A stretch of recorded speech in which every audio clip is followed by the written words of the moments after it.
सबसे पहली बात, अगर आप ग्रेविटेशन वाला चैप्टर पढ़ रहे हो तो आपको ग्रेविटेशन का मीनिंग क्लियर होना चाहिए, what is exactly the gravitation. Gravitation simply एक फिनोमेनन है जिसकी वजह से every two objects in the universe interact each other with a force of attraction, और फोर्स ऑफ अट्रैक्शन हमारा ग्रेविटेशनल फोर्स ऑफ अट्रैक्शन। फिर बात आती है इसका रीजन क्या है, इसका कॉज क्या है। द कॉज इज सिंपली मास। मास एक प्रॉपर्टी है जिसकी वजह से कोई भी बॉडी आपस में अट्रैक्ट करती है due to the gravitational interaction. और अगर कोई चार्ज क्या है, charge is also a property जिसकी वजह से दो बॉडीज के बीच में इलेक्ट्रोस्टैटिक इंटरेक्शन होती है। तो ये हमारा ग्रेविटेशन का एक ब्रीफ मीनिंग है कि ग्रेविटेशन हम समझते हैं। फिर हम इन डेप्थ इसमें धीरे धीरे आगे जाते जाएंगे। एक और चीज जो आपने बोली थी, ये काफी वीक फोर्स है, काफी वीक फोर्स ऑफ इंटरेक्शन है। हालांकि वीक फोर्स ऑफ इंटरेक्शन है। नेक्स्ट शीट पे चलते हैं, थोड़ा ज्यादा समझ में।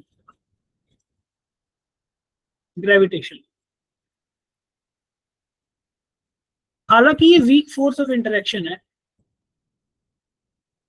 Even then it is responsible for stability of universe. हमारा जो पूरा का पूरा यूनिवर्स है ग्रेविटेशनल फोर्सेस की वजह से स्टेबल है, stability of universe.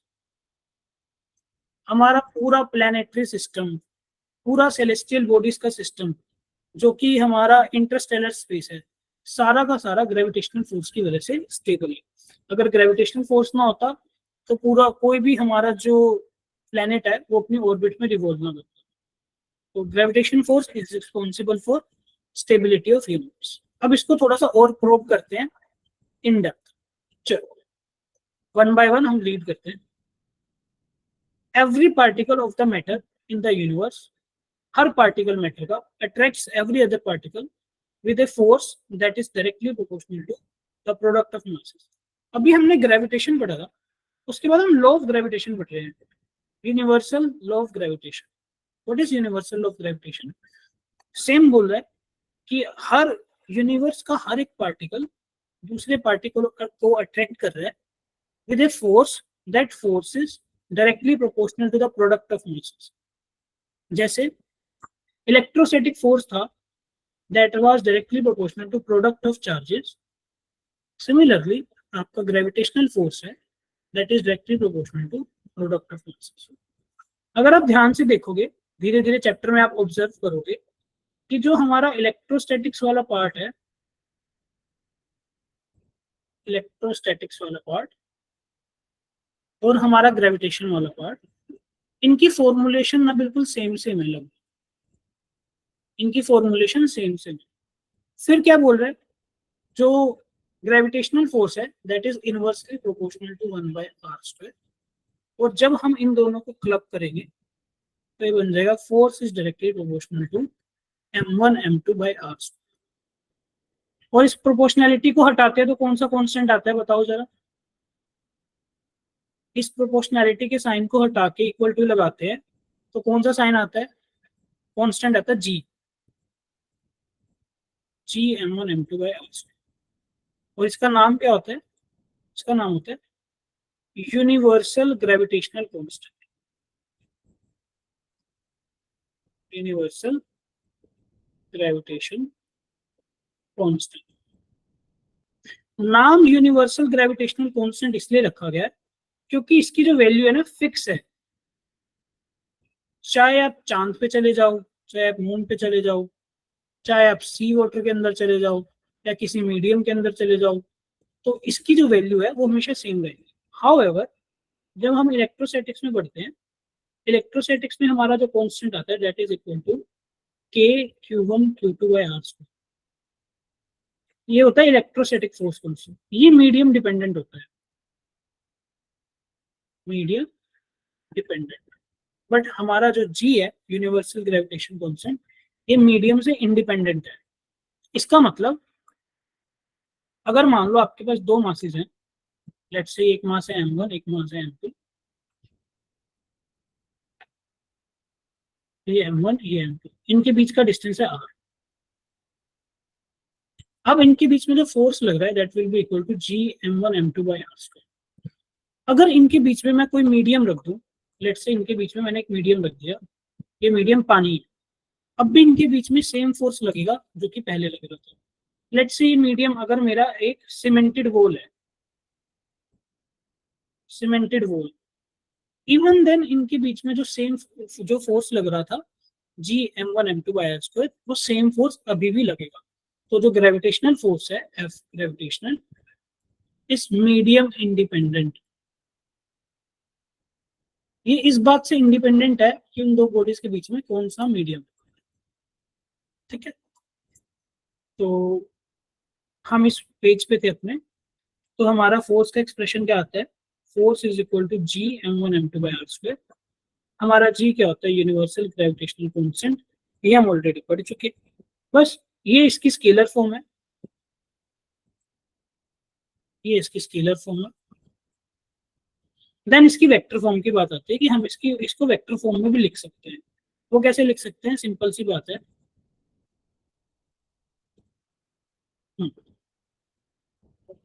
Let's say एक मास ये है, एक मास ये है,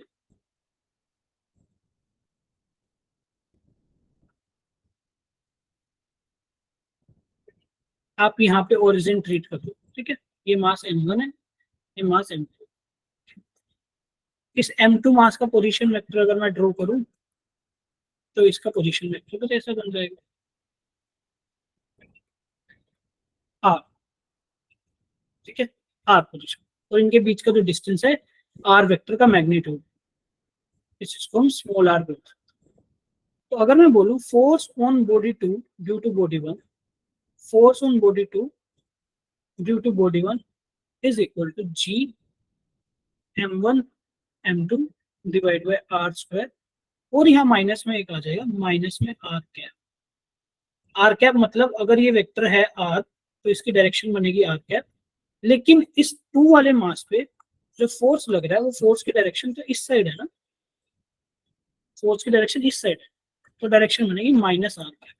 तो इसको हम ऐसा भी लिख सकते हैं, force on 2 due to body 1 is equal to G m1 m2 by r vector by r³। जैसा कि हम इलेक्ट्रोस्टैट्स में भी पढ़ के हैं, इलेक्ट्रोस्टैट्स का एनालोगस। बस उसमें एक कहानी होती है, उसमें जो यहाँ है माइनस साइन नहीं आता, क्योंकि उसमें हम रिपल्सिव फोर्स जनरलाइज्ड केस में लेके चलते हैं, रिपल्सिव फोर्स। तो जो फोर्स लग रहा होगा, अगर मान लो ये चार्ज Q1 है, ये Q2 है, तो इसके ऊपर फोर्स इधर की तरफ लग रहा होगा r वेक्टर की डायरेक्शन में।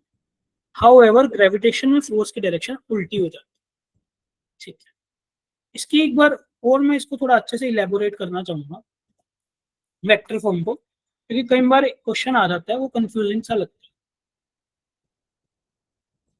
अभी तो मैंने क्या करा था, अभी मैंने ओरिजिन को m1 मास पे ट्रीट कर लिया था कि ओरिजिन मेरी m1 पे ही है, लेकिन ऐसा भी हो सकता है लेट्स से ये मेरा ओरिजिन है, ठीक है, और यहाँ पे मैंने एक पॉइंट मास मान लिया, लेट्स से ये m1 मास है, ये m2 मास है, ये पोजीशन वेक्टर है m1 का, ये पोजीशन वेक्टर है m2 का, इसको बोलते हैं लेट्स से r1 वेक्टर, इसको बोलते हैं r2। अब मैं बात करूं force on mass 2 due to mass 1, अगर मैं बात करूं force on mass 2 due to mass 1, that will be equal to G m1 m2 divide by, यहाँ 2 1 है ना, r2 minus r1 divide by r2 minus r1 vector के magnitude की q, और यहाँ एक माइनस है। Similarly force on body 1 due to 2 is equal to G m1 m2, ये 1 2 है ना, r1 minus r2 divide by r1 minus r2 के मैग्नीट्यूड की q, और यहाँ एक माइनस है। इसको आप, ये चीज आपको रटनी नहीं है, इसको आपको समझना है बेसिकली कैसे हो। जैसे force on body 2 due to 1, ये जो बॉडी 2 है इसकी वजह से 1 पे कितना फोर्स लग रहा होगा, फोर्स की जो डायरेक्शन होगी वो इधर होगी, ठीक है। तो ये तो मेरा मैग्नीट्यूड बन गया जी m1 m2 बाय r², ठीक है। अभी जरा ध्यान से देखो, ये वेक्टर बना दिया मैंने ऐसा, ये आपको क्रैम नहीं करता, ये मैंने एक ऐसा वेक्टर बना दिया, इस वेक्टर की क्या वैल्यू होगी, लेट्स से वेक्टर है आर, तो आर किसके बराबर बनेगा, आर प्लस आर वन किसके बराबर है, आर टू के बराबर, तो आर किसके बराबर बनेगा, आर टू माइनस आर, ठीक है। तो यहाँ पे जो सेम लिखा मैंने R two minus R one, ये आर वेक्टर और divide by R two minus R one के मैग्नीट्यूड की क्यू, क्योंकि फोर्स की डायरेक्शन इससे उल्टी साइड में है तो यहाँ एक नेगेटिव साइन है, ये आपको ध्यान दो, ठीक है। तो ये हमारी वेक्टर फॉर्म, वेक्टर फॉर्म अगर एग्जाम में क्वेश्चन आ रहे तो आपको पता होना चाहिए कि वेक्टर फॉर्म में कैसे लिखें। अगर आपको वैसे भी समझ नहीं आ रहा कि ये कैसे बना, तो सिंपली आपको ऐसे याद रख लेना है, force on body 2 due to 1 is equal to G m1 m2 r2 minus r1 divide by r2 minus r1 के मैग्नीट्यूड की क्यू, और यहाँ एक minus sign, minus sign denotes the direction of force is opposite. अगर ये चीज समझ में आ गई तो एक बार थम्स अप कर दो ताकि हम आगे बढ़े। जिज्ञासा, आदित्य, एकता, चंदन,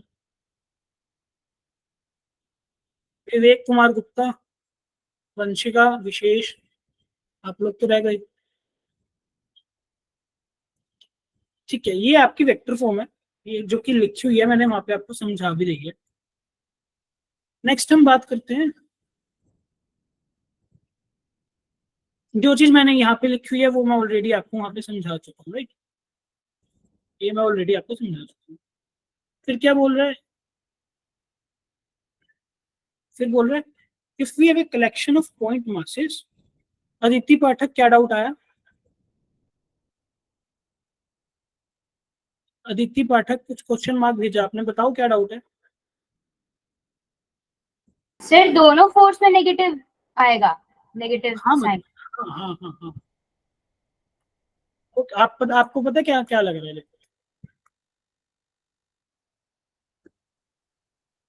हाँ गया, हाँ यहाँ पे R two minus R one है, तो यहाँ पे मैंने R one minus R two लिखे तभी नेगेटिव है, ठीक है। Okay sir. ठीक है, इसको वेरीफाई भी कर सकते हो, देखो बेसिकली सिंपल सा क्या मीनिंग है, अगर ये वेक्टर आर है, ये वेक्टर आर है, ठीक है, ये किसके बराबर है, ये बराबर है आर टू माइनस आर। तो जरा ध्यान से देखो, G M one M two मतलब फोर्स का मैग्नीट्यूड क्या बनेगा, फोर्स का मैग्नीट्यूड बनेगा जी M one M two by are square, ठीक है। इतना तो समझ में आ रहा है, G M one M two by ये आर क्यूब है, मतलब R two minus R one is R cube, इसकी डायरेक्शन क्या बनेगी, माइनस आर क्यूब। तो अगर मैं आर से मल्टीप्लाई कर दूं, आर से डिवाइड कर दूं, तो ये बन जाएगा आर क्यूब, तो और ये बन जाएगा G M one M two by R cube, यहाँ माइनस में आर वेक्टर, आर वेक्टर मेरा क्या है, R two minus R one, ये रहा माइनस और ये आर टू माइनस आर, ठीक है। क्योंकि हमारे पास लिमिटेड टाइम है, थोड़ा सा जल्दी जल्दी मैं करा रहा हूँ, एक बार आपको घर पे जाके रिवाइज करना पड़ेगा, अगर नहीं भी करो तो ये फॉर्मेट पता होना चाहिए, ये फॉर्मेट पता होना चाहिए, अगर रिवाइज मतलब अगर आप घर पे जाके इस पे टाइम नहीं भी दे तो फाइनल रिजल्ट ये आपको पता होना चाहिए। Next is principle of superposition की बात कर रहे हैं, जैसे हम इलेक्ट्रोस्टैटिक्स में बढ़ते थे कि लेट्स से हमारे पास बहुत सारे चार्जेस हैं, एक चार्ज ये है Q1, एक चार्ज ये है Q2, एक चार्ज ये है Q3। तो अगर मुझे Q1 चार्ज के ऊपर नेट फोर्स निकालनी तो बेसिकली मैं क्या करूंगा, सबसे पहले Q2 की वजह से Q1 के ऊपर एक नेट फोर्स निकाल लूंगा, Q3 की वजह से Q1 के ऊपर एक नेट फोर्स निकाल लूंगा, और जो नेट टोटल नेट फोर्स होगा that will B resultant of force vector sum of force on charge 1 due to 2, force on charge 1 due to 3। Similarly यहाँ पे भी ये बोल रहा है if we have a collection of point masses, बहुत सारे point masses है, the gravitational force between the two masses acts independently and uninfluenced by the presence of other masses।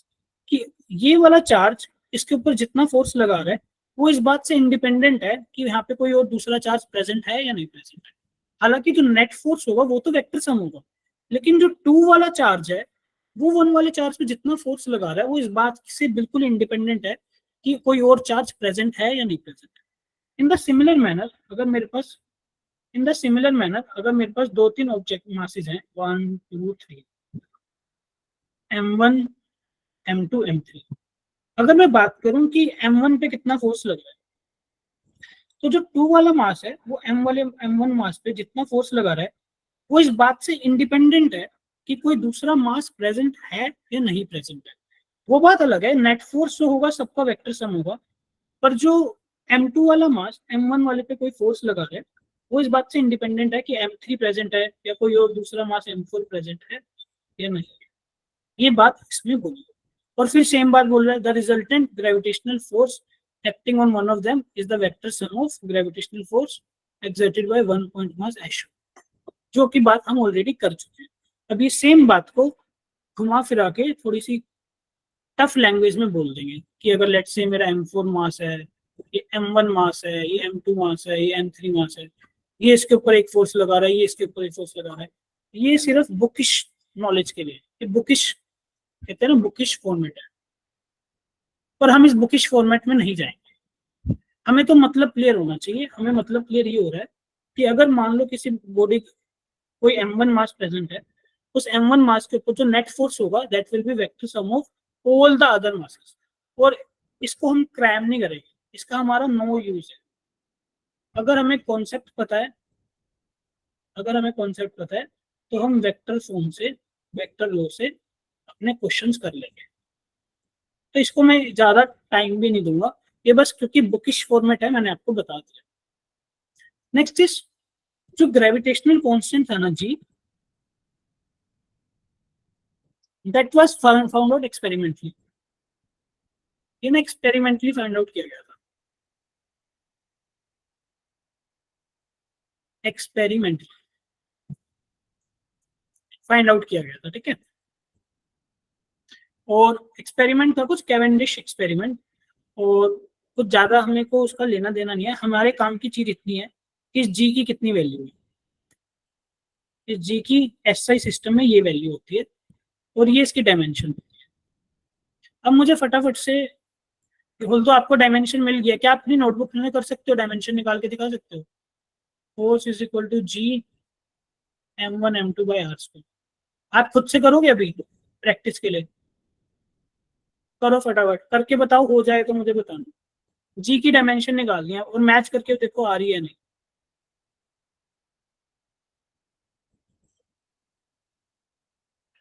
चंदन की हो गई, अपनी ईमानदारी से करो, मैं कुछ चेक नहीं कर रहा। बोल तो आपने थम्स अप भी कर दिया तो मुझे फर्क, मतलब मुझे पता नहीं चलेगा आपने खुद से करा है नहीं। अपनी ईमानदारी से करो। आदित्य डन, विवेक कुमार गुप्ता डन, ठीक है चलो आगे बढ़ते हैं। डन, चलो नेक्स्ट देख लेते हैं क्या हमें गिवन है। The force of attraction between a hollow spherical shell of uniform density and a point mass situated outside is distance. अच्छा देखो, ये सेम केस है। लेट्स से हमारे पास एक यूनिफॉर्मली चार्ज शेल है, हमारे पास एक यूनिफॉर्मली चार्ज शेल है, इसके ऊपर क्यू चार्ज और यहाँ पे क्यू चार्ज। अगर आपको याद हो इलेक्ट्रोस्टैटिक्स में हमने पढ़ा था कि ये जो शेल है ना, शेल इस तरह से बिहेव करती है as if the entire charge is present at centre. मतलब अगर किसी शेल से, किसी यूनिफॉर्मली चार्ज शेल से मैं आर डिस्टेंस में बोलूं कि इलेक्ट्रिक फील्ड कितना है, तो आप बोलोगे के Q by are square, where R is the distance from the centre of the charge. तो इस क्यू अमाउंट ऑफ चार्ज पे कितना फोर्स लगेगा? फोर्स इसके बराबर होता है क्यू ई। तो क्यू ये है, इलेक्ट्रिक फील्ड कितना है? के क्यू बाई आर स्क्वायर। तो हमारा जो एक यूनिफॉर्मली चार्ज शेल इस तरह से बिहेव करती है कि उसका सारा का सारा चार्ज सेंटर पे प्रेजेंट हो, ऐसे ही हमारा एक यूनिफॉर्मली चार्ज, एक यूनिफॉर्मली शेल, यूनिफॉर्म शेल जिसका कुछ ना कुछ मास है, वो इस तरह से बिहेव करती है कि उसका सारा का सारा मास उसके सेंटर पे प्रेजेंट है। ये सारा का सारा मास सेंटर से भी प्रेजेंट है। तो इनके बीच में कितना फोर्स लगेगा? Force will be equal to G m1 m2 by are square. Actually इस पॉइंट का मतलब क्या है, इस पॉइंट की सिग्निफिकेंस क्या है, अभी मैं वो बताऊँ। सिग्निफिकेंस ये है कि हमने जो लॉ ऑफ ग्रेविटेशन पढ़ा है, law of gravitation.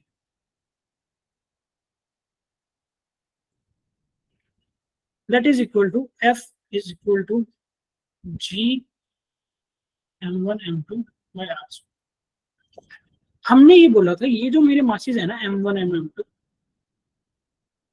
these are point masses. These are point masses.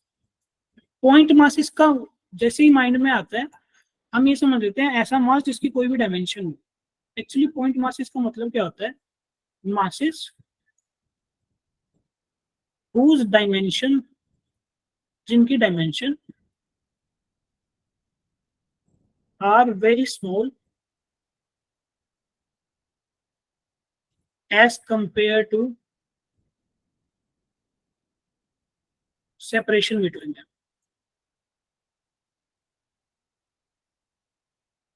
तो अगर एक बात बताओ ना, मैंने बोला पूरा का पूरा यूनिवर्स जो है स्टेबल है लॉ ऑफ ग्रेविटेशन से, और हम बोलते हैं सन और अर्थ के बीच में ग्रेविटेशनल फोर्स ऑफ अट्रैक्शन है, पर ये तो पॉइंट मासेस नहीं है, तो इतने बड़े बड़े ऑब्जेक्ट्स हैं. एक्चुअली इनकी जो डायमेंशन है सन और अर्थ की, the dimension is very small as compare to separation between. तो हम किन्हीं भी दो बॉडीज को पॉइंट मास तभी ट्रीट कर सकते हैं अगर उनके बीच का सेपरेशन इतना ज्यादा है as compare to the dimension of the two bodies.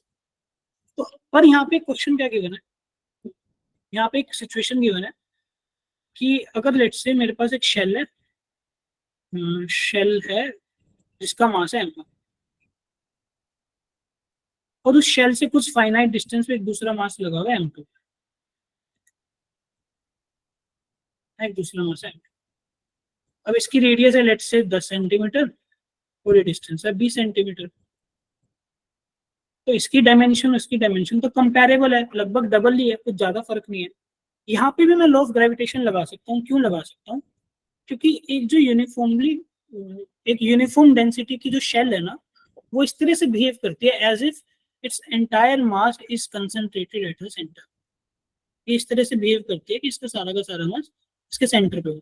तो ये मेरा जो मास m1 है ये यहाँ पे एक पॉइंट ऑब्जेक्ट बन जाएगा. लेट्स से डिस्टेंस r है, तो हम लॉ ऑफ ग्रेविटेशन लगा सकते हैं. That is G m1 m2. Sir but earth तो शेल नहीं है. नहीं, अर्थ शेल नहीं है आपका. जो ये अर्थ जो है आपका स्फेयर है, ठीक है. अभी स्फेयर का केस भी हम पढ़ेंगे. एक स्फेयर का केस में भी इस तरह से बिहेव करती है एज इफ इसका सारा मास इसके सेंटर पे कंसंट्रेटेड. अच्छा, आपने अच्छा क्वेश्चन पूछा और मुझे अच्छा लगा कि आप क्वेश्चन पूछ रहे हो, इसका मतलब आपका अटेंशन है. आपने बोला कि हमारी अर्थ जो है शेल नहीं है, फिर हम उसके केस में कैसे लगा लेते हैं. जब हम इसका केस पढ़ेंगे ना एक सॉलिड बॉडी का, एक सॉलिड बॉडी भी आउटसाइड रीजन के लिए इस तरह से बिहेव करती है कि उसका जो सारा का सारा मास है उसके सेंटर पे कंसंट्रेटेड. ऐसा हम ऑलरेडी एक केस कर चुके हैं इलेक्ट्रोस्टैटिक्स में. इलेक्ट्रोस्टैटिक्स में भी अगर आपके पास एक let's say non conducting sphere है, एक आपके पास नॉन कंडक्टिंग स्फीयर है, भरा हुआ है पूरा का पूरा, और ये यूनिफॉर्मली चार्ज है, इसके ऊपर क्यू अमाउंट ऑफ चार्ज है. तो यहाँ से r डिस्टेंस में मैं पूछूं इलेक्ट्रिक फील्ड कितना बनेगा, तो इलेक्ट्रिक फील्ड सेम बनेगा KQ बाय r स्क्वायर, चाहे ये शैलो या फिर solid sphere. In the similar case हमारे पास ग्रेविटेशन में भी सेम काम होता है, चाहे हमारे पास शैलो या फिर भरा हुआ स्फीयर हो. आउटसाइड के लिए इस तरह से बिहेव करता है, आउटसाइड रीजन के लिए इसका सारा का सारा मास इसके सेंटर पे कंसंट्रेटेड.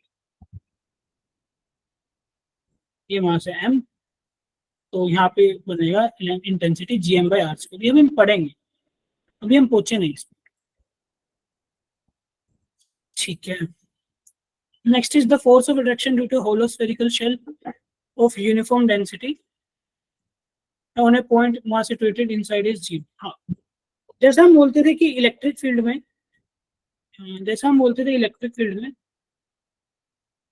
अगर आपके पास एक शेल है, इस शेल के ऊपर क्यू अमाउंट ऑफ चार्ज है, एक शेल है इसके ऊपर क्यू अमाउंट ऑफ चार्ज है. अगर मैं यहाँ पे अंदर किसी भी हिस्से में कोई भी चार्ज रख दूं, let's say Q amount of charge रख दूं, तो इस क्यू अमाउंट ऑफ चार्ज के ऊपर जो फोर्स होगा that will be zero. Force on the charge will be zero. क्योंकि अंदर कोई भी इलेक्ट्रिक फील्ड इंटेंसिटी प्रेजेंट नहीं है, क्योंकि अंदर इलेक्ट्रिक फील्ड इज जीरो और फोर्स हमारा क्या होता है Q into. In the similar way अगर हम ग्रेविटेशन में बात करें, हमारे पास एक शेल है जिसका मास m है, वो मैं इस शेल के अंदर, जैसे मान लो आपके पास एक बॉल आती है प्लास्टिक की, प्लास्टिक बॉल आती है ना हमारे पास 10 रुपए 5 रुपए की, अगर उसके अंदर कोई भी मास है ना m, यहाँ पे हो सकता है, यहाँ पे हो सकता है, यहाँ पे हो सकता है, यहाँ पे हो सकता है, अगर मुझे इसके ऊपर फोर्स लगाना है इस बड़े वाले मास की वजह से, तो the net force due to this shell on the mass placed inside it will be zero. ऐसा क्यों? क्योंकि अंदर जो है ग्रेविटेशनल इंटेंसिटी जीरो होती है। जैसे electric field intensity inside a hollow shell is zero, ऐसी gravitational intensity inside a hollow shell is zero. और इसको आप ऐसे भी समझ सकते हो, अगर आपको किसी बॉडी के ऊपर फोर्स लगाना है, फोर्स पता लगाना है, मान लो ये बॉडी है या ये बॉडी है, इसके ऊपर फोर्स पता लगाना है, तो बेसिकली आप क्या करोगे, आपने एक सर्कल ड्रॉ करोगे, जैसे हम गॉस लॉ करते थे ना, हम ये सर्कल ड्रॉ कर रहे हैं, हम देखेंगे क्या इसके अंदर कोई मास प्रेजेंट है, इस सर्कल के अंदर कोई मास प्रेजेंट है जो कि इसके ऊपर फोर्स लगाए। इस सर्कल के अंदर कोई भी मास प्रेजेंट नहीं है, इसका मतलब ये इसके अंदर कोई भी मास प्रेजेंट नहीं है, तो ये इसके ऊपर कोई भी फोर्स नहीं है। बेसिकली मैं इतना कहना चाहता हूँ, मैं इतना कहना चाहता हूँ, मैं ये कहना चाहता हूँ, लेट्स से मेरे पास एक सॉलिड स्फीयर है, मेरे पास एक सॉलिड स्फीयर, अब किसी तरह एनी हाउ मैंने इसके अंदर एक यहाँ पे मास रख दिया, लेट्स से इसका टोटल मास है m1, इसका एक मैंने यहाँ पे एक स्मॉल मास रख दिया। अब मैं बोलूँ कि इस सॉलिड, इस स्मॉल m के ऊपर, इस स्मॉल m के ऊपर कितना ग्रेविटेशन फोर्स लगेगा, इस स्मॉल m के ऊपर कितना ग्रेविटेशन फोर्स लगेगा, तो इस स्मॉल m पे जो फोर्स लगा रहा होगा ना, आप यहाँ पे एक सर्कल ड्रॉ कर दोगे,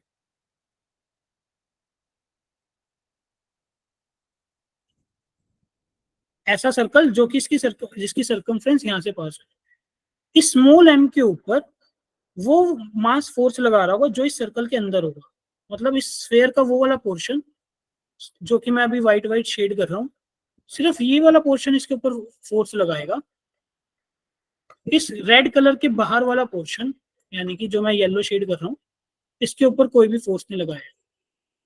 ये आपका बहुत इंपॉर्टेंट कॉन्सेप्ट है, इसका यूज हम करेंगे value to find out the acceleration due to gravity. Acceleration due to gravity की वैल्यू फाइंड आउट करने में निकालेंगे अर्थ के अंदर, अर्थ के बाहर, इन केसेस। ये समझना है कि अगर हमारे पास कोई भी सॉलिड शेल है, सॉलिड स्फीयर है नॉट शेल, उस सॉलिड स्फीयर के अंदर लेट्स से मैंने किसी पॉइंट पे यहाँ एक मास रख दिया, तो इस मास पे जो ग्रेविटेशनल फोर्स लगाएगा, यहाँ पे मैंने एक रेड कलर का सर्कल ड्रॉ कर दिया, इस रेड कलर के सर्कल के अंदर जितना मास है ना, सिर्फ ये वाला मास इसके ऊपर ग्रेविटेशनल फोर्स लगाएगा। ये जो जितना मास बाहर है ना इसके, इसकी वजह से जितना भी ग्रेविटेशनल फोर्स होगा, जो नेट फोर्स हो जाएगा वो जीरो हो जाएगा, जैसा कि हम इलेक्ट्रोस्टैटिक्स में भी पढ़ के आए हैं। अभी तक जो जो बोला वो समझ में आ गया तो एक बार थम्स अप कर दो ताकि हम आगे बढ़े। विवेक गुप्ता समझ में आ रहा है आपको? ठीक है,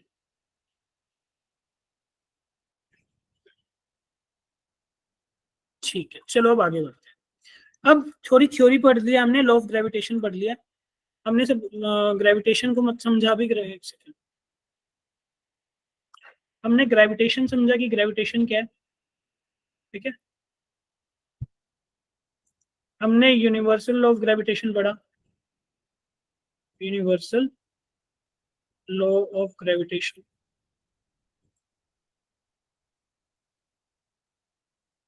हमने इसकी प्रॉपर्टीज पढ़ी। देखो एक चीज वो क्वेश्चन आता है कि जो ग्रेविटेशन है ना, is valid for every kind of object, is valid for every kind of object, कैसा भी ऑब्जेक्ट हो, बड़ा हो, छोटा हो, लंबा हो, पतला हो, मोटा हो। लेकिन जो लॉ ऑफ ग्रेविटेशन है, यानी कि जो ये लॉ है, F is equal to G m1 m2 by r square, this is valid only for point objects. Point objects की डेफिनेशन क्या होती है वो मैं आपको ऑलरेडी बता चुका, हमने कुछ प्रॉपर्टीज पढ़ी और हमने शेल से रिलेटेड कुछ स्पेशल केसेस पढ़े। Shell related cases. अब इसके बेसिस पे कुछ हम न्यूमेरिकल्स कर लेते हैं, जरा देखो। फर्स्ट क्वेश्चन क्या बोल रहा है, 4 point masses each of mass m, 4 point mass है, सबका मास m है, are placed at the 4 corners of a square, calculate the force experience by the point mass 2m placed at the centre of the square. Basically आपको ये बोल रहा है कि आपके पास ऐसे करके एक स्क्वायर गिवन है, इस स्क्वायर के कॉर्नर्स पे 4 मास रखे हुए हैं,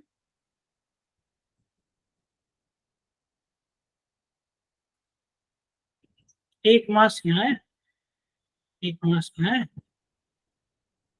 एक मास यहाँ है, मास यहाँ है। अब इसके सेंटर पे आपको एक 2m मास रखती है, इसके ऊपर नेट फोर्स क्या लगेगा? नेट फोर्स क्या होता है? Vector sum. ये वाला मास इस वाले मास को अपनी तरफ खींच रहा होगा, बिल्कुल खींच रहा होगा, इसके कोरस्पॉन्डिंग ये वाला मास भी इसको अपनी तरफ खींच रहा होगा। ये फोर्स और ये फोर्स कैंसिल हो जाएंगे, क्यों? क्योंकि प्रोडक्ट ऑफ मासेस सेम है, m और 2m, और ये डिस्टेंस भी सेम है, r और r। सिमिलरली ये वाला फोर्स इसको इधर खींच रहा होगा, ये वाला फोर्स इसको इधर खींच रहा होगा, ये और ये कैंसिल आ जाएंगे, तो नेट फोर्स कितना बन जाएगा?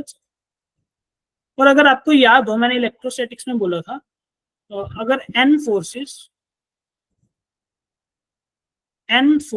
जो कि सेम फोर्सेस हैं are symmetrically arranged, symmetrically arranged, तो उनका वेक्टर जो रिजल्टेंट आता है, उनका रिजल्टेंट जो आएगा 0 आएगा। जैसे यहाँ पे 4 फोर्सेस हैं, एक फोर्स F, एक फोर्स F, एक फोर्स F, एक फोर्स F, चारों के सारे सिमेट्रिकली अरेंज्ड हैं, इनके बीच में भी 90 डिग्री, इनके बीच में भी 90 डिग्री, इनके बीच में भी 90 डिग्री, बीच में भी 90 डिग्री, तो इनका रिजल्टेंट जो आएगा वो 0 बन जाएगा। ठीक है, ये क्वेश्चन सबका हो गया, तो एक बार थम्स अप कर दो ताकि हम आगे चलें। ठीक, next is if the gravitational force between the two objects, colour change कर लो, if the gravitational force between the two objects was proportional to 1/r, यानी कि अगर ऐसा होता, मान लो हाइपोथेटिकल सिचुएशन गिवन है, जो आपका फोर्स है ना वो ऐसा होता है G m1m2/r, लेट से ऐसा है, एक हाइपोथेटिकल सिचुएशन है, note as 1/r², where r is the distance between them, then a particle in a circular path under such a force would have its orbital speed v proportional। बोल रहा है कि अगर लेट से हमारे पास ऐसा situation होता और एक पार्टिकल सर्कुलर पाथ में घूम रहा है, ये पार्टिकल मेरे सर्कुलर पाथ में, तो इसकी वेलोसिटी जो है इसकी रेडियस पे कैसे डिपेंड करती है? मतलब ये एक r रेडियस के पाथ में घूम रहा है, तो वेलोसिटी और रेडियस के बीच में कैसी डिपेंडेंस आती है? हमें पता है जब भी कोई बॉडी सर्कुलर पाथ में घूमेगी, घूमने के लिए एक सेंट्रीपिटल फोर्स चाहिए, यानी कि mv²/r इज इक्वल टू, और वो सेंट्रीपिटल फोर्स कौन प्रोवाइड करेगा? ग्रेविटेशन फोर्स Gm1m2/r, r ने r को मारी गोली, तो v² बनेगा Gm, एक m से एक m कट जाएगा, Gm2, ठीक है, तो v मेरा क्या बनेगा? √Gm2। तो ये रेडियस पे डिपेंड ही नहीं कर रहा, मतलब कितने मर्जी छोटे सर्कल की रेडियस में घूमो, कितने मर्जी बड़े सर्कल की रेडियस में घूमो, वेलोसिटी पे फर्क नहीं पड़ेगा, तो इसका मतलब it is independent of r, option number B बनेगा। अगर ये क्वेश्चन समझ में आ गया तो थम्स अप करो ताकि आगे बढ़े। विवेक कुमार गुप्ता, आपका नहीं रिस्पॉन्स आ रहा,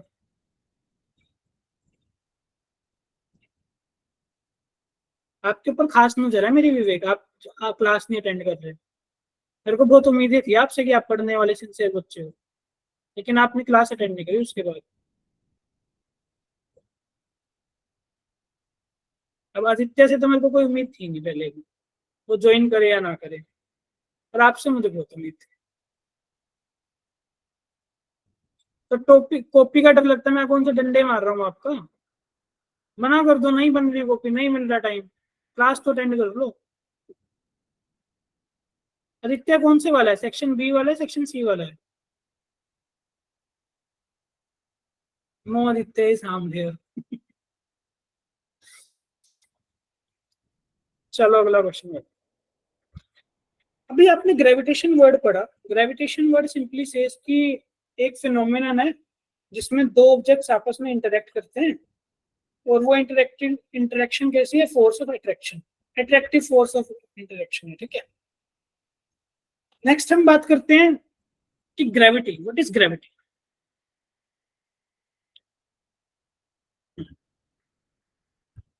व्हाट इज ग्रेविटी?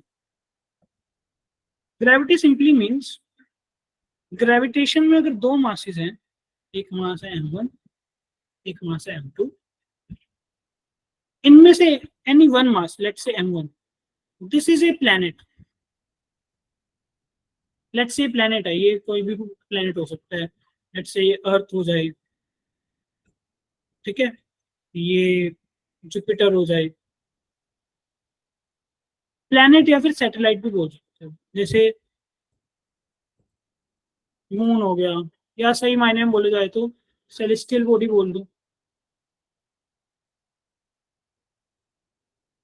ठीक है। तो ग्रेविटी का कॉन्सेप्ट सिंपली क्या बोलता है, अगर हमारे पास कोई एक बॉडी, कोई भी प्लैनेट या सैटेलाइट या सेलेस्टियल बॉडी है, और दूसरा कोई भी बॉडी हो सकता है, this could be any body, any other object, तो उसको हम बोल देते हैं ग्रेविटी। स्पेशल केस हो गया, स्पेशल केस ऑफ ग्रेविटेशन। हालांकि ये चीजें आपको पता है, फिर भी एक बार रिवाइज करके हम एक प्रॉपर फॉर्मेट में अपनी नॉलेज को बिल्डअप करें। चलो, X, what is acceleration due to gravity? अभी तो हमने ग्रेविटी पढ़ लिया, then what is acceleration due to gravity?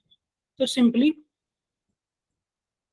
जी, जिज्ञासा ने बोला जी। सिंपली क्या करा मैंने, एक प्लेनेट ले लिया, इस प्लेनेट की रेडियस ड्रॉ कर ली, और यहाँ मैंने हाइट बना। लेट्स से दूसरा ऑब्जेक्ट है, ये दूसरा object, this is very close to the earth surface, ठीक है। नाम क्या है? Acceleration due to gravity. ध्यान से समझना, नाम में मीनिंग छुपा होता है। Acceleration due to gravity. Gravity क्या है? ग्रेविटी बेसिकली मीन्स एक फोर्स है, किस किस के बीच में? एक प्लेनेट के बीच में, और सेकंड इज ऑब्जेक्ट के बीच में। हालांकि मैं बार बार प्लेनेट लिख रहा हूँ, क्वेश्चन में मून भी बोल सकते हैं। अगर बोलते हैं मून से, तो आप ये मत बोलना सर आपने तो प्लेनेट कहा था, ठीक है। एक मतलब जनरल टर्म यूज कर रहा हूँ, प्लेनेट। ये मून भी हो सकता है, कोई अलग सेलेस्टियल बॉडी भी हो सकता है। अब एक, this is the force between planet and the object. इस फोर्स की वजह से कितनी एक्सेलरेशन प्रोड्यूस होगी, इस फोर्स की वजह से कितनी एक्सेलरेशन प्रोड्यूस होगी, that is acceleration due to gravity. तो वो कितनी एक्सेलरेशन होगी वो हम पता लगा लेते हैं। As per the Newton's law, Newton law क्या कहते हैं, फोर्स क्या होता है? मास इनटू एक्सेलरेशन, ठीक है।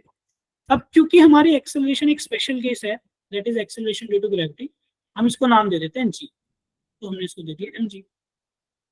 ये किसके बराबर है? mg। लेट्स से इनके बीच का डिस्टेंस है r, ये काफी क्लोज है सरफेस के, तो मैंने बोला g mass of planet, mass of object divide by radius of planet का स्क्वायर।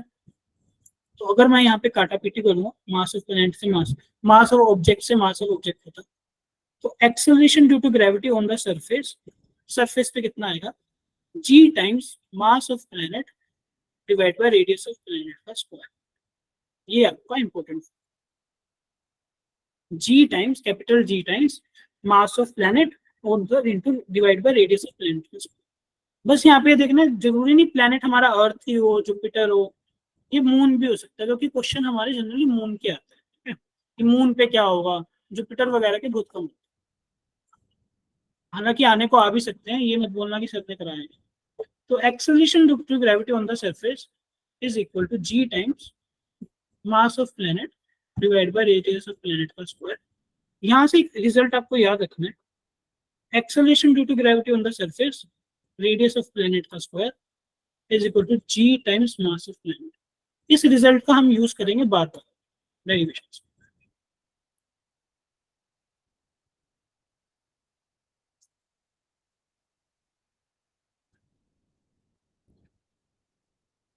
ये दोनों इंपॉर्टेंट, ये आपको पता होना चाहिए। और यहाँ पे S स्टैंड्स फॉर सरफेस। ये सिर्फ सरफेस की बात है। अगर लेट्स से मैं किसी H हाइट पे चला गया, यहाँ से मैं किसी H हाइट पे चला गया, ठीक है। अब G की वैल्यू क्या हो जाएगी, G times mass of planet R plus H का स्क्वायर, S। ये मेरा मास है और ये कैपिटल है। तो ये मतलब होता है acceleration due to gravity. Simple सी बात है, एक्सेलरेशन ड्यू टू ग्रेविटी मतलब ग्रेविटी की वजह से कितनी एक्सेलरेशन आ रही है उस बॉडी के, वो हमने निकाल दिया। और इसके लिए एक स्पेशल सिंबल है, हम एक ही जगह जी यूज करते हैं। और ये जी हमारी सरफेस पे भी हो सकती है, अर्थ के अंदर भी हो सकती है, अर्थ के बाहर भी हो सकती है, कहीं भी किसी सिचुएशन में भी हो सकती है। इसको रीड कर लेते हैं एक बार। सिंपल सी बात है, जो ऑलरेडी मैंने आपको सब कुछ बता दिया, पर जो जो लिखा हुआ है मैं रीड कर लेते हैं। When a force acts on a body, it produces acceleration. whenever a body falls freely towards the earth, यहाँ पे अर्थ भी हो सकता है, कोई प्लेनेट भी हो सकता है, under the effect of gravitational pull its velocity changes with time, therefore the acceleration produced in the motion of the body under the effect of gravity is called the acceleration due to gravity। मैंने start ही यहीं से करा था कि acceleration due to gravity होता क्या, ये हम पढ़ चुके हैं। ठीक, अर्थ में भी considered as a large sphere made of large number of spherical shells with smaller, ठीक है, सेम चीज होगी, कुछ नया नहीं। कि बोल रहा है कि अर्थ है ना, उसको हम ऐसे मान सकते हैं कि बहुत सारी शेल से मिलकर बनी है। अब मैं इस चीज को यहाँ पे क्यों नहीं बता रहा, क्योंकि इसका यूज बाद में आएगा, पर इसका मीनिंग आपको क्लियर है। जैसे कि हम इलेक्ट्रोस्टैट्स में सॉलिड स्फीयर को पढ़ के आए, कुछ नया नहीं। नेक्स्ट इन्होंने जी की वैल्यू निकाल रखी है, ये जो कि हम निकाल चुके हैं already. G at the surface is equal to G times mass of planet divided by radius of planet per square। और एक और चीज आपको याद रखनी है, G surface radius of planet पर square is equal to G times mass of planet. ये दोनों रिजल्ट आपको पता होना चाहिए, ठीक है। चलो अब एक क्वेश्चन करते हैं फटाफट से। कैलकुलेटिव क्वेश्चन है, आपके पास कैलकुलेटर है तो आप यूज कर सकते हो, कोई दिक्कत नहीं। Find the acceleration due to gravity on the surface of moon. Mass of moon इतना गिवन है, रेडियस ऑफ मून कितना है। तो G at the surface of moon is equal to G times mass of moon divided by radius of moon का square. यहाँ पे values put करो, G की वैल्यू पुट करो, मास ऑफ मून की और रेडियस ऑफ मून की। जो आंसर आएगा उसको याद रखना है। अभी करके बताओ कितना आंसर आ रहा है। कैलकुलेटर आप यूज कर सकते हो, क्योंकि ऐसा क्वेश्चन एग्जाम में नहीं आएगा, बस इसको आपको रिजल्ट याद करो।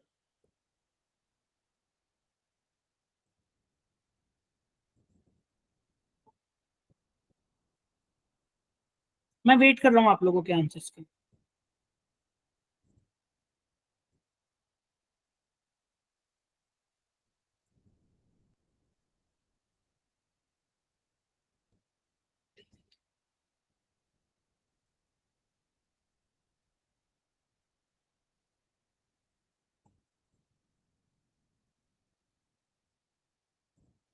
आप लोग कर रहे हो, एक बार थम्स अप कर दो, इतना बता दो मुझे। जी की वैल्यू है 6.67 into 10⁻⁻11 multiply by 7.4 into 10⁻22 divide by, इसका स्क्वायर है ना 1.74 इंटू 10⁻12। ये 12 से यहाँ बन जाएगा 10, ठीक है। और ये 10 से गोली मार के बन जाएगा 10⁻⁻1। कैलकुलेटर से कर लो, चाहे कुछ नहीं होता। 6.67 मल्टीप्लाई बाई 7.4, 1.74 इंटू 1.74 इंटू 10। इसको सोल्व करो, मुझे आंसर बताओ कितना बन रहा है।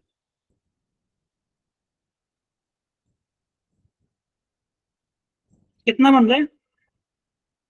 1.6 के अराउंड।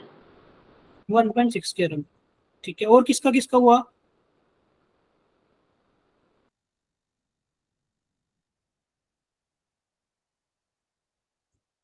बेसिकली आप बोल सकते हो, g on the surface of earth कितना है, 9.8 के अप्रोक्स है ना। और g on the surface of moon approx 1.64 के अप्रोक्स आप बोल रहे हैं ना, तो ये कितना टाइम्स कम है? अगर मैं इसको 6 से डिवाइड कर दूं क्या सेम आंसर आ रहा है? मतलब g on the surface of moon is equal to g on the surface of earth divide by 6। क्या ये फिट बैठ रहा है क्या रिश्ता अप्रोक्सीमेटली?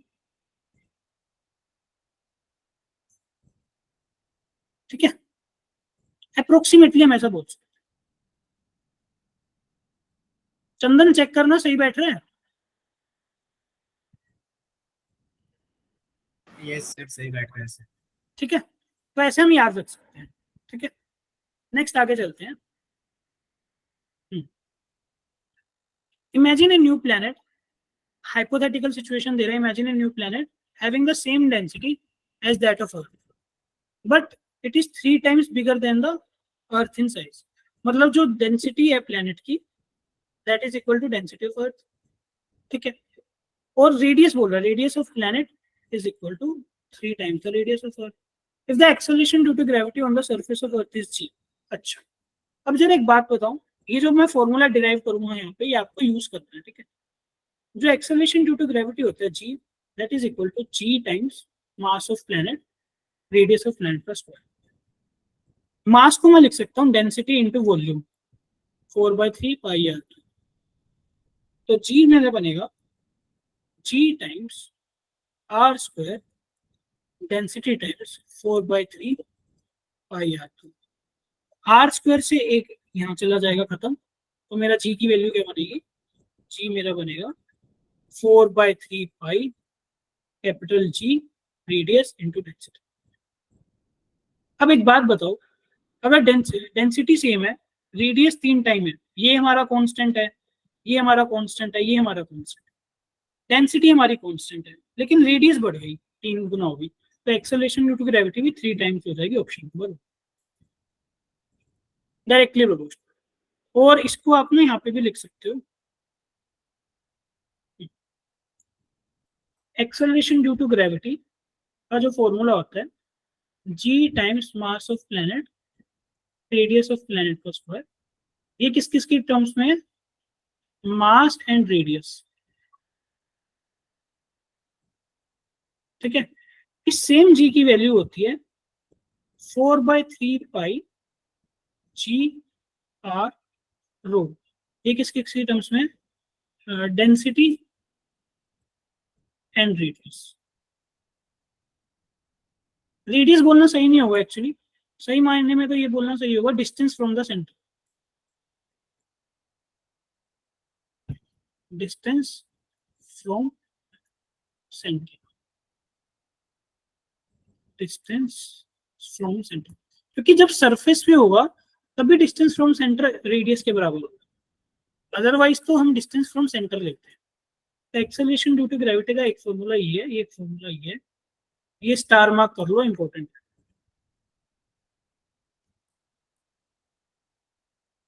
है। अगर डेंसिटी की टर्म्स में पूछे तो ये वाला यूज कर लेना है, और मास की टर्म्स में पूछे तो ये वाला यूज। समझ आ गया तो एक बार थम्स अप कर दो ताकि हम आगे बढ़े।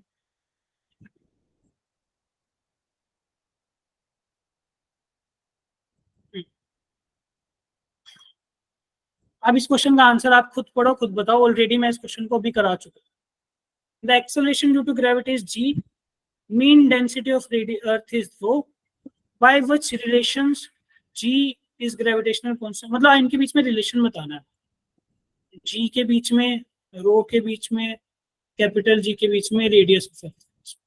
अभी मैं ऑलरेडी डिराइव कर चुका हूँ। गीतांशी सिंगला बड़ी जल्दी जल्दी आंसर कर रही है, मुझे अच्छा लग रहा है। चंदन कुमार भी वेरी नाइस, वेरी नाइस।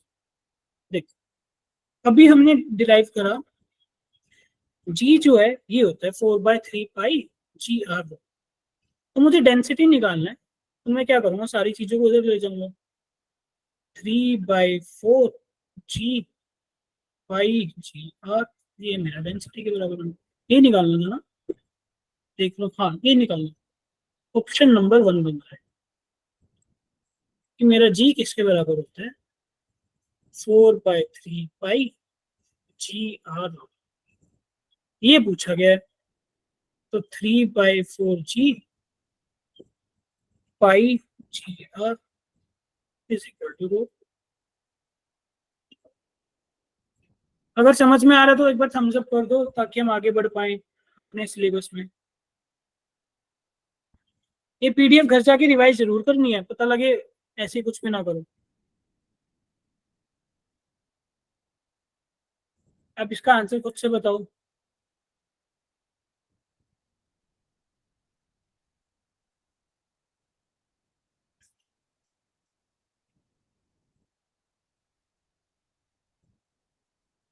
आपको मास की वैल्यू बतानी है, तो मास क्या बनेगा?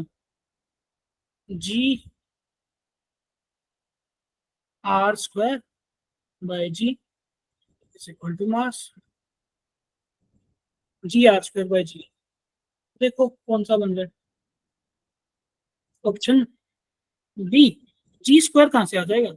अच्छा ये बी है, ठीक है, मैं इसको बी समझता हूँ। ठीक है बिल्कुल ठीक है। चलो आगे बढ़े। Two planets are having their diameters in the ratio. Diameters की रेशियो बोल दे या फिर रेडियस की रेशियो बोल दे, कोई फर्क नहीं पड़ता, एक ही होती है।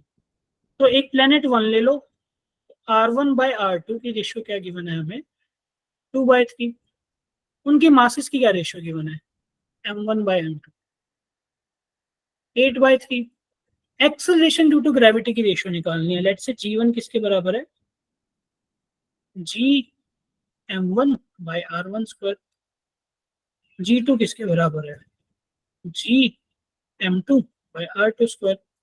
दोनों को डिवाइड कर दो, G1 बाय G2 बनेगा M1 बाय M2, क्योंकि ये और ये गोली मार देंगे एक दूसरे को, और ये बनेगा R1 square multiply by R2 square.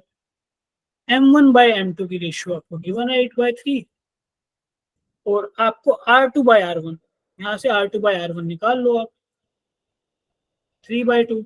इसका स्क्वायर चाहिए आपको, स्क्वायर करेंगे तो कितना बनेगा? 9/4। काटा पीटी कर लो, 3 3 ज़ा 9, 4 2 ज़ा 8, तो 6:1 बने। जिज्ञासा 6:1 आ रहा है, चेक करना गलती हो गया ना उसमें? सही है। सही है। Yes, sir. बताओ स्टोरी समझ में आ रही है? सब मजा आ रहा है क्वेश्चन करने में? ठीक है, शाबाश, ऐसे ही करते रहो, एंड तक चलेंगे, चैप्टर खत्म करेंगे आज में जितना हो पाएगा, बाकी बात। अब पूछ रहे वेरिएशन, वेरिएशन पूछ रहे। अच्छा स्क्वायर नहीं किया था, कोई बात नहीं, अब कर दो, क्या दिक्कत है। अब कुछ टॉपिक आपका क्या बता रहा है? देखो मैं चाहूँ तो आपको यहाँ पे भी ऐसे बड़बड़ करके पीपीटी में पढ़ा दूं, पर उससे मजा नहीं आएगा ना मुझे ना, वो फील नहीं आएगी। तो थोड़ा सा टाइम ज्यादा लग जाएगा, पर चीज ऐसे कर लो कि माइंड में फिट हो जाए, है ना। तो अभी देखो, अभी हमने एक्सेलरेशन ड्यू टू ग्रेविटी पढ़ा। हाँ ये क्या बना दिया मैंने? अभी मैंने एक्सेलरेशन ड्यू टू ग्रेविटी बताया सरफेस पे। लेट्स से ये मेरा प्लेनेट है, इसकी रेडियस r है और इसका मास m है। तो इसके सरफेस पे चाहे यहाँ पूछ लूँ, चाहे यहाँ पूछ लूँ, चाहे यहाँ पूछ लूँ, चाहे यहाँ यहाँ यहाँ, तो हर पॉइंट पे जो ऑब्जेक्ट है that will be directed towards the centre.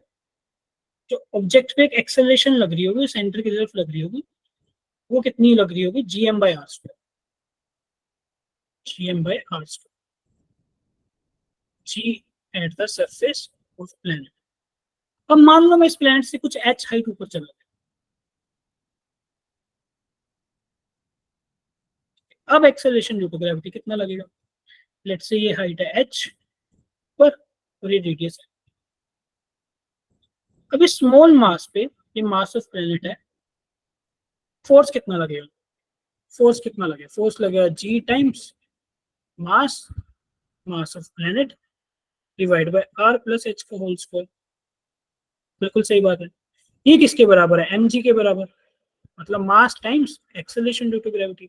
मास ने मारी मास को गोली, तो acceleration due to gravity at any height h is equal to g times mass of planet divide by r plus h का। ठीक है। अब एक आपको याद हो, मैंने आपको बनाया था जी टाइम्स मास ऑफ प्लेनेट को मैं लिख सकता हूँ जी सरफेस इंटू आर स्क्वायर, ये मैंने आपको बताया था, क्योंकि बेसिक सी बात है ना, ये यहाँ डिवाइड में चला जाएगा, G times mass of planet और रेडियस ऑफ प्लेनेट का square equal to ji S. तो मैंने ये वैल्यू पुट कर देता हूँ जरा, इसकी वैल्यू पुट कर देता हूँ, तो ये बन जाएगा g at surface into r square divide by are plus h का होल स्क्वायर। तो ये आपका एक्सप्रेशन बन गया किस चीज का, जब आप एच हाइट पर जाओ, जो कि किसके बराबर है, g at surface multiply by are square divide by are plus h का होल स्क्वायर। पर ये फॉर्मूला हमारा इतना यूजफुल नहीं रहता। क्यों यूजफुल नहीं रहता, क्योंकि हम बोलते हैं जो हमारी हाइट है ना, that is very very very small as compare to radius of earth. तो इसमें ना हम बाइनोमियल एक्सपेंशन लगा लेते हैं, बाइनोमियल एक्सपेंशन कैसे लगाएंगे जरा देखो, g at height h is equal to g at surface r square divide by r plus h का होल स्क्वायर। इसको ना एक्चुअली ऐसे लिख लो,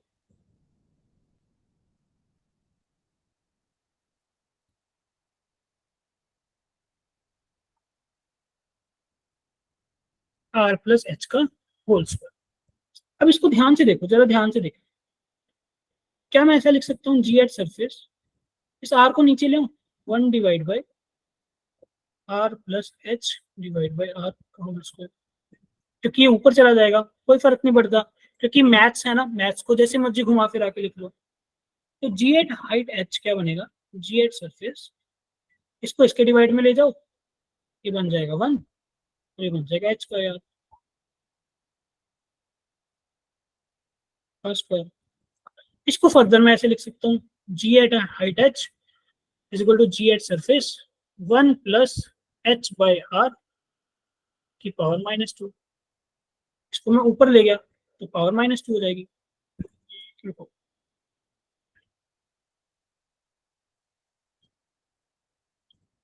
ये ऐसे तक 1 का स्क्वायर करेंगे कोई फर्क नहीं पड़ेगा, इसको ऊपर लेके जाऊंगा क्या बनेगा 1 प्लस एच बाई आर की power -2।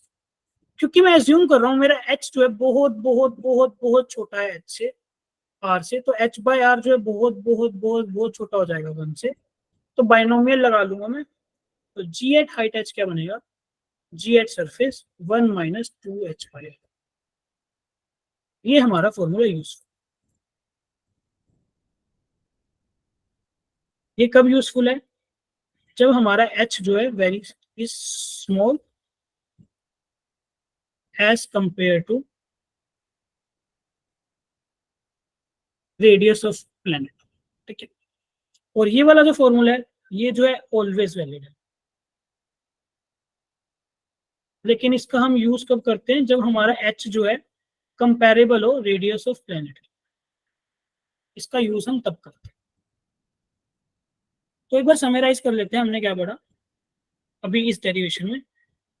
Acceleration due to gravity at a height h is equal to g at surface r divide by r plus h का होल स्क्वायर। ये तो है always valid and is the true formula. इसका use हम कब करेंगे, यहाँ मैं नीचे लिख रहा हूं मैं, यूज हम करेंगे जब जो हाइट है ना is comparable to radius of planet. ठीक है, फिर हमने बाइनोमियल एक्सपेंशन लगा दी। बाइनोमियल बाइनोमियल लगाना कब लगाया हमने, हमने बोला जो एच है ना इस छोटा है रेडियस ऑफ प्लेनेट के। लेट्स से एच हमारा अगर 50 किलोमीटर तक भी गिवन है ना, तो आप इस फॉर्मूले को यूज कर सकते हो। 50 किलोमीटर 100 किलोमीटर तब भी आप इस फॉर्मूले को यूज कर सकते हो। तो ये फॉर्मूला क्या बनेगा, g at height h is equal to g at surface 1 minus 2 h by are.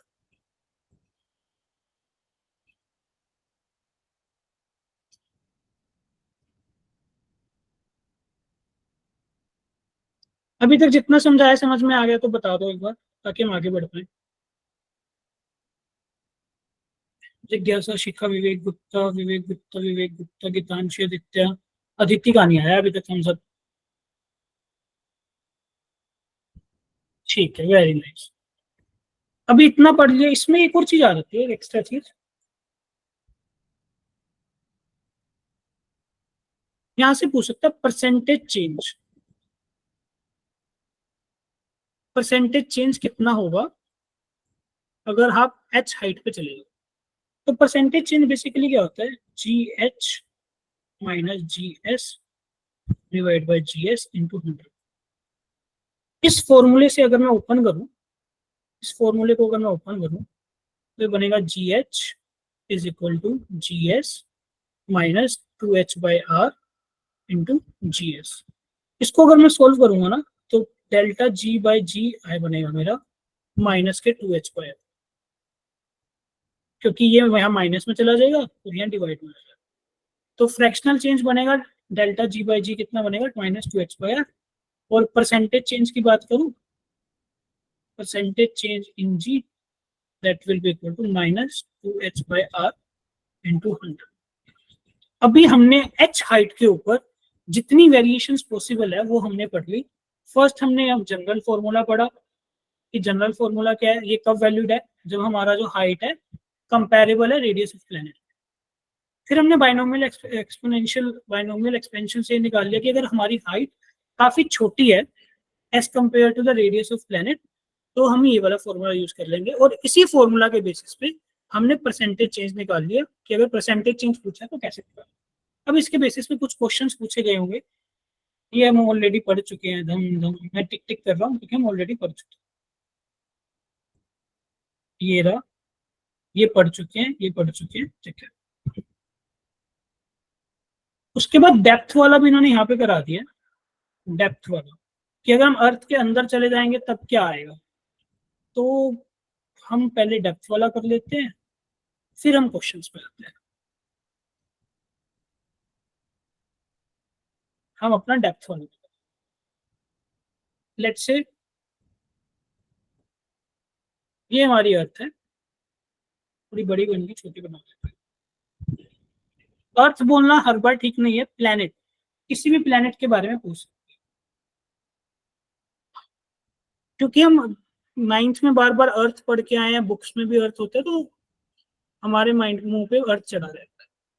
Let's say ये मेरा कोई भी प्लेनेट है जिसका मास है मास ऑफ प्लेनेट, जिसका रेडियस है रेडियस ऑफ प्लेनेट, ठीक है।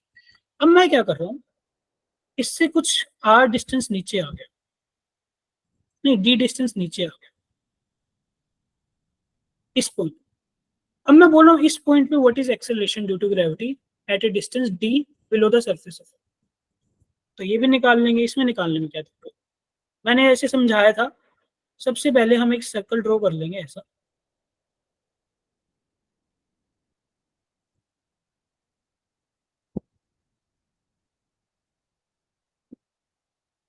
अब इस सर्कल के अंदर अंदर जितना मास है, इस सर्कल के अंदर अंदर जितना मास है वो मास रिस्पॉन्सिबल होगा यहाँ पे जो मास रखा हुआ है, यहाँ पे जो मास रखा हुआ है उस पर फोर्स लगाने, स्मॉल है।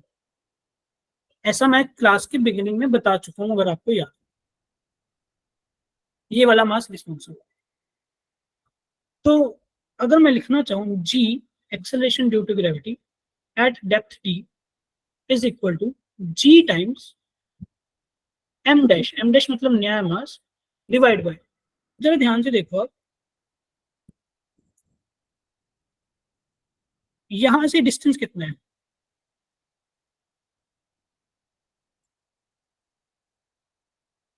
ये वाला डिस्टेंस कितना है, लेट्स से ये डिस्टेंस है आर।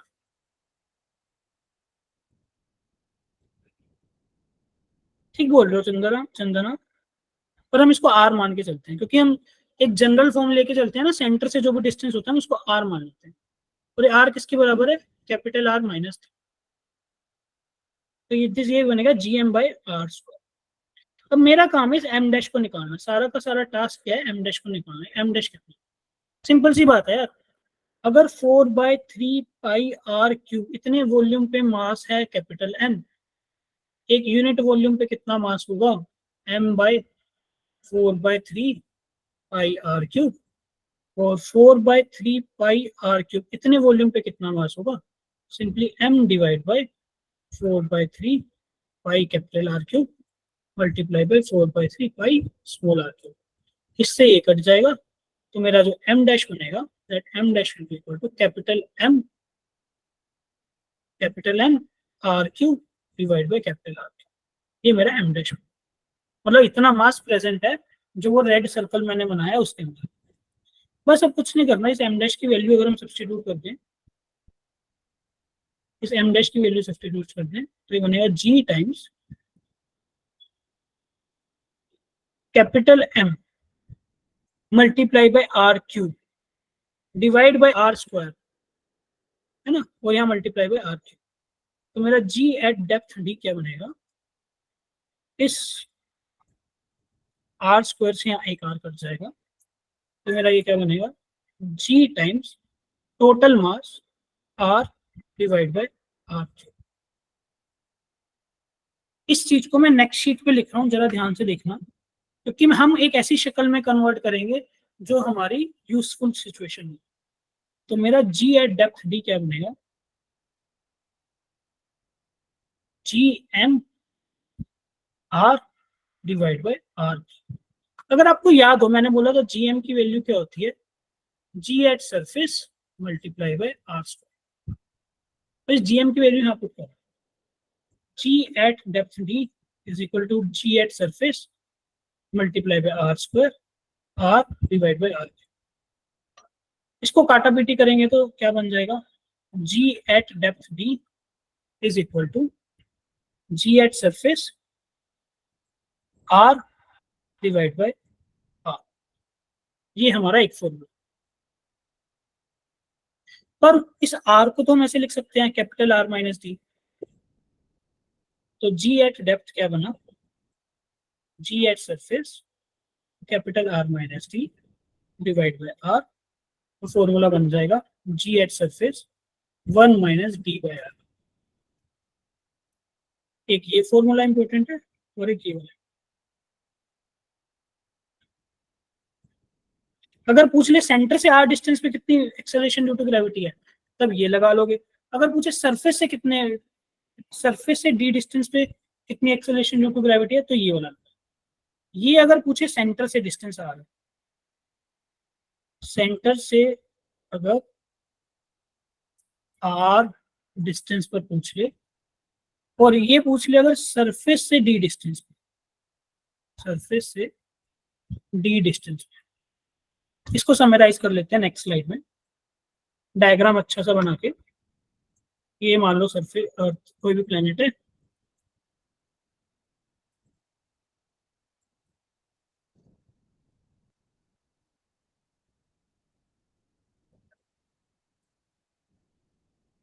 ऐसा कुछ मैंने बना दिया सर्कल। सर्कल मतलब यहाँ कुछ है नहीं, बस मैंने आपको डिस्टेंस बनाया। अगर पूछ ले यहाँ से d डिस्टेंस पे कितना है, या पूछे सेंटर से r डिस्टेंस पे कितना है, तो d डिस्टेंस के लिए g at surface, sorry g at depth d is equal to g at surface 1 minus d by r,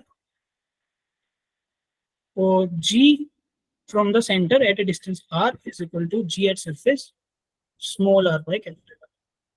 ये आपके दो फॉर्मूले, दोनों आपको पता होने चाहिए। और इस फॉर्मूला में हमने कोई भी अप्रोक्सीमेशन नहीं यूज करी है, no approximation has been used, कोई अप्रोक्सीमेशन। फर्दर इसमें परसेंटेज चेंज पूछ ले, percentage change in g, that is delta g by g into 100, वो कितना बनेगा, minus d by R into. इस फॉर्मूला से आप इजीली निकाल सकते हो ये। अभी तक जो समझाया समझ में आया तो थम्स अप कर दो, ताकि हम आगे क्वेश्चंस पे बढ़े। सर आर वाले सर्कल का रेडियस एच है, नहीं ये आर जो है ना, मैंने सर्कल बनाया, ये बस ऐसे ही बनाया, इसका कोई यूज नहीं है। मतलब बेसिकली मैंने ये बोला यहाँ से आर डिस्टेंस पे, यहाँ पे भी पूछ सकते हैं, यहाँ पे भी पूछ सकते हैं, यहाँ पे भी पूछ सकते हैं, यहाँ पे। इस सर्कल का मतलब कुछ नहीं है, बस ये डिस्टेंस डिफाइन कर।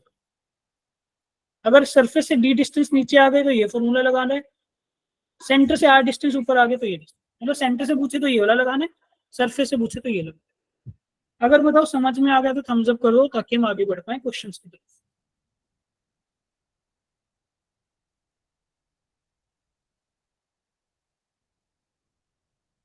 ये हो गया, ये सब हो गया है ना, ये भी हो गया। ओके, एक लाइन और देख लेते हैं। हाँ, ये बोल रहा है कि अर्थ के सेंटर पे कितना होगा। अर्थ के सेंटर पे मतलब जी एट डेप्थ डी कितना होता है, जी एट सरफेस 1 - d/r। जब डी की वैल्यू आर के बराबर हो जाएगी मतलब आप सरफेस से सेंटर पे आ जाओगे तो ये वैल्यू आपकी जीरो बन जाएगी, मतलब अर्थ के सेंटर पे acceleration due to gravity zero. वो ऑब्वियस सी बात है क्योंकि अर्थ के सेंटर पे तो कोई मास है ही नहीं ना, सारा मास उसके बाहर डिस्ट्रीब्यूटेड है। और जैसे ही आप मास के अंदर आ गए तो सिर्फ अंदर वाला मास कैलकुलेट होता है, बाहर वाला नहीं करता। Acceleration due to gravity is maximum at the earth surface, बिल्कुल सही बात है।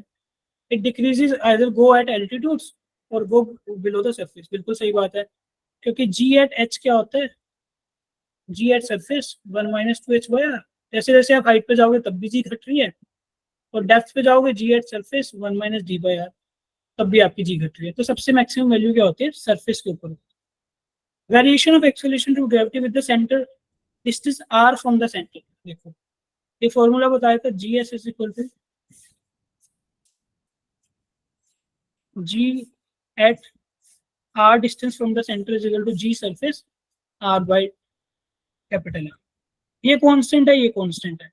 तो जैसे जैसे आपका r बढ़ेगा ये भी आपका बढ़ता जाएगा, और फिर आउटसाइड द सरफेस ये डिक्रीज होता जाएगा। ये हम पढ़ चुके हैं। एक फैक्चुअल नॉलेज है, variation of g due to shape of earth in reality. Actually हमारी अर्थ की जो शेप है ना वो एग्जैक्टली स्फेरिकल नहीं है। अगर हम अर्थ की शेप बनाए कुछ, अच्छा उस स्लाइड में गिवन है, हाँ ये गिवन है। जो अर्थ की शेप है ना कुछ इस तरह की है, मतलब जो इक्वेटर पे है ना रेडियस वो ज्यादा है और पोल पे रेडियस कम है। ठीक है, क्योंकि पोल पे रेडियस कम है हमारा एक्सेलरेशन ड्यू टू ग्रेविटी क्या होता है, जीएम बाय रेडियस का स्क्वायर। अब रेडियस कम है ना पोल पे, इसका मतलब एक्सेलरेशन ड्यू टू ग्रेविटी ज्यादा है। एक्सेलरेशन ड्यू टू ग्रेविटी जो पोल्स पे है ना वो ज्यादा है acceleration due to gravity on the equator, क्योंकि इक्वेटर की रेडियस ज्यादा है। ये आपको यहाँ पे गिवन, क्योंकि हमारी पोल्स की रेडियस कम है उसकी वजह से acceleration due to gravity at poles is greater than acceleration due to gravity on equator. अभी हमने क्या क्या पढ़ लिया, अभी हमने पढ़ लिया वेरिएशन, पढ़ लिया हमने किसकी, हमने वेरिएशन पढ़ा एक्सेलरेशन ड्यू टू ग्रेविटी जब हम हाइट h पे जाएं, जब हम डेप्थ d पे जाएं, और जब हम पोल्स पे जाएं, और जब हम इक्वेटर पे जाएं। ठीक है, तो ये हमने वेरिएशन पढ़ा। एक और वेरिएशन आता है, एक और तरह की variation, variation of acceleration due to gravity due to rotation of earth. Earth अपनी एक्सिस के अराउंड रोटेट कर रही है ना, उसकी वजह से भी हमारी एक्सेलरेशन ड्यू टू ग्रेविटी में चेंज आता है अलग अलग पोजीशन पे। वो कैसे चेंज आता है एक बार हम देख लेते हैं।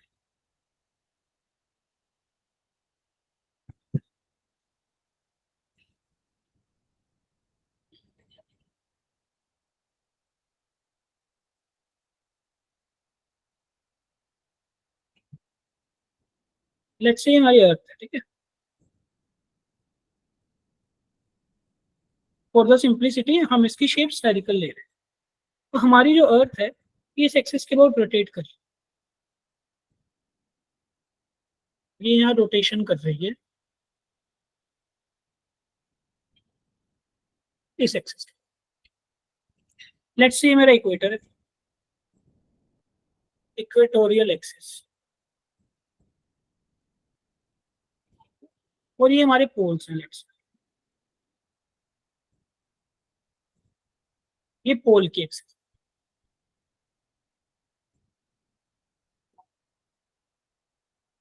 ठीक है, अब मीनिंग देखो, हमने मीनिंग की बात करी थी, एक्सेलरेशन ड्यू टू ग्रेविटी। इसका मीनिंग क्या है कि कितनी एक्सेलरेशन से एक बॉडी के ऊपर कितनी एक्सेलरेशन लग रही है ड्यू टू ग्रेविटी। ग्रेविटी मतलब force between body and planet, due to force between body and planet, है ना। तो लेट्स से मेरी कोई भी बॉडी है, मैंने यहाँ पे मारा किसी एक पर्टिकुलर पोजीशन पे, यहाँ पे कहीं पे भी मान सकता हूँ, मैंने एक जनरल पोजीशन पे मान ली। अब मैंने इसको यहाँ पे ऐसे ज्वाइन कर दिया, ठीक है, मैंने ज्वाइन कर दिया। अब इसकी जो पोजीशन है, लेट्स से एंगल थीटा बना रही है इसके साथ इक्वेटोरियल एक्सिस के साथ। ये थीटा किस किस के बीच में एंगल है, जो बॉडी की पोजीशन वेक्टर है ये वाला जो मैंने डॉट डॉट से बनाया, और जो इक्वेटोरियल एक्सिस है। अब जरा एक बात बताओ, इस पे जो एक्सेलरेशन ड्यू टू ग्रेविटी लगेगा वो इधर की तरफ लगेगा, जी टुवर्ड्स द सेंटर। पर हमारी अर्थ रोटेट कर रही है, इसका मतलब अर्थ का अर्थ पे रखा हुआ हर एक पार्टिकल रोटेट कर रहा है। तो यानी कि ये जो पार्टिकल बॉडी यहाँ पे रखी है ये भी रोटेट करेगी ऐसे इस एक्सिस के बॉडी।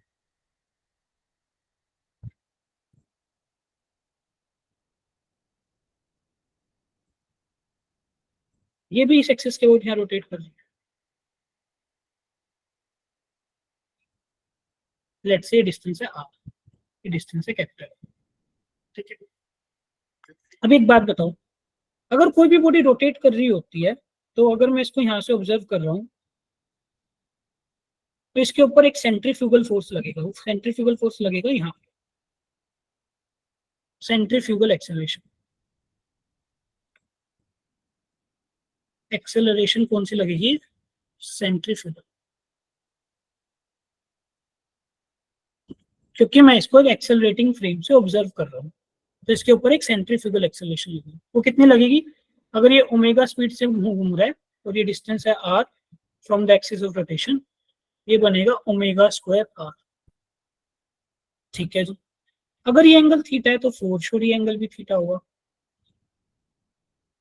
अब समझने वाली क्या चीज है, इस ओमेगा स्क्वायर आर का एक कंपोनेंट तो जाएगा इधर, omega square are cos of theta, और एक कंपोनेंट जाएगा इधर, ओमेगा स्क्वायर आर साइन। तो हमारी जो इफेक्टिव जी बनेगी, हमारी जी इफेक्टिव क्या बनेगी, जी इफेक्टिव वो बनेगा g minus omega square are cos of theta. पर हमारा ये आर तो अननोन है ना, वो बॉडी यहाँ पे भी हो सकती है, यहाँ पे भी हो सकती है, यहाँ पे होगी तो ये आर बनेगा, यहाँ पे बनेगी तो ये आर बनेगा, यहाँ पे होगी तो ये आर बनेगा। तो हम इसके लिए ना एक कॉन्सेप्ट देखो, अगर ये एंगल थीटा है तो ये एंगल भी थीटा बनेगा। इस ट्रायंगल में ये ट्रायंगल जो ये थीटा एंगल है, ये आर है और ये आर है, तो हमारा कोस थीटा किसके बराबर बनेगा, कोस थीटा बनेगा बेस अपॉन हाइपोटेन्यूज। आर मेरा किसके बराबर बनेगा, capital r cos of theta. मेरा स्मॉल आर बना कैपिटल आर कोस। तो मेरा जी इफेक्टिव क्या बनेगा, जी इफेक्टिव बनेगा g minus r square omega square, sorry g minus omega square, इस आर की जगह लिखूंगा आर कोस थीटा, और एक कोस थीटा पहले ही थी तो कोस स्क्वायर थीटा बन जाएगा। तो आंसर क्या बनेगा finally, g minus are omega square cos square theta. Acceleration due to gravity due to variation of earth, due to rotation of earth. अब जरा ध्यान से देखो, अगर कोई बॉडी पोल्स पे चली जाए, अगर कोई बॉडी पोल्स पे चली जाए तो एंगल थीटा कितना बन जाएगा, ये थीटा बन जाएगा 90 डिग्री। तो एक्सेलरेशन ड्यू टू, यहाँ थीटा 90 पुट करूंगा तो एक्सेलरेशन ड्यू टू क्या बनेगा, ग्रेविटी जी बनेगा। लेकिन अगर इक्वेटर पे चला जाऊंगा तो एक्सेलरेशन ड्यू टू ग्रेविटी कितना बनेगा, g minus ji minus are. अब थीटा कितना है पोल्स पे, सॉरी इक्वेटर पे थीटा है 0 डिग्री, तो ये बनेगा आर ओमेगा स्क्वायर। तो इसको अगर हम चेक करते हैं तो हमारा कुछ वैल्यू आती है, कुछ चेंज आता है। वो मुझे भी वैल्यू याद नहीं है, मैं आपको बता दूंगा, शायद 0.34% का आता है चेंज, मेरे को एग्जैक्ट याद नहीं है इसलिए मैं बता नहीं रहा, पर कुछ सर्टेन वैल्यू है जो कि हम कैलकुलेट कर सकते हैं, क्योंकि हमें अर्थ का ओमेगा पता है, हमें अर्थ का रेडियस पता है, उससे हम कैलकुलेशन कर सकते हैं। तो कंक्लूजन ये है, जो earth variation of g due to rotation of earth, वो क्या बनता है, g effective is equal to g minus are omega square ओ स्क्वायर थीटा। और ये थीटा मेजर कहां से होता है, theta is measured from equatorial axis. इसका मतलब अगर आप पोल्स पे चले जाओगे तो थीटा आपका 90 डिग्री बन जाएगा, और जो आपका जी इफेक्टिव है वो ओरिजिनल जी के बराबर है। ठीक है, तो ये हमारा एक कॉन्सेप्ट है, the variation of earth due to variation of acceleration due to gravity due to rotation. तो अगर मोटा मोटा बात किया जाए, हमने क्या क्या पढ़ लिया।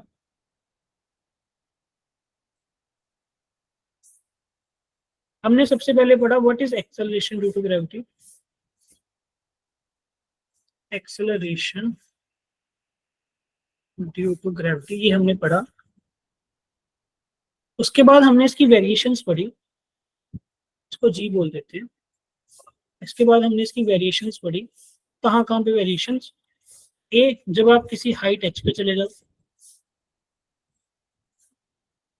बी जब हम किसी डेप्थ डी पे चले जाएं, सी ड्यू टू रोटेशन,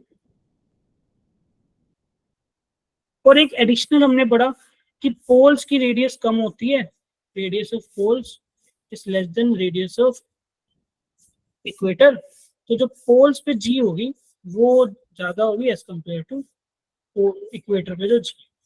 हमने 4 चीजें पढ़ी अभी तक जो पढ़ा, अगर समझ में आ गया तो फटाफट से थम्स अप कर दो। सो गए क्या सारे,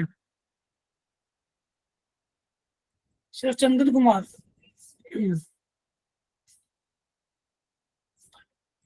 समझ में आ रहा है आपको सबको, अदिति पाठक,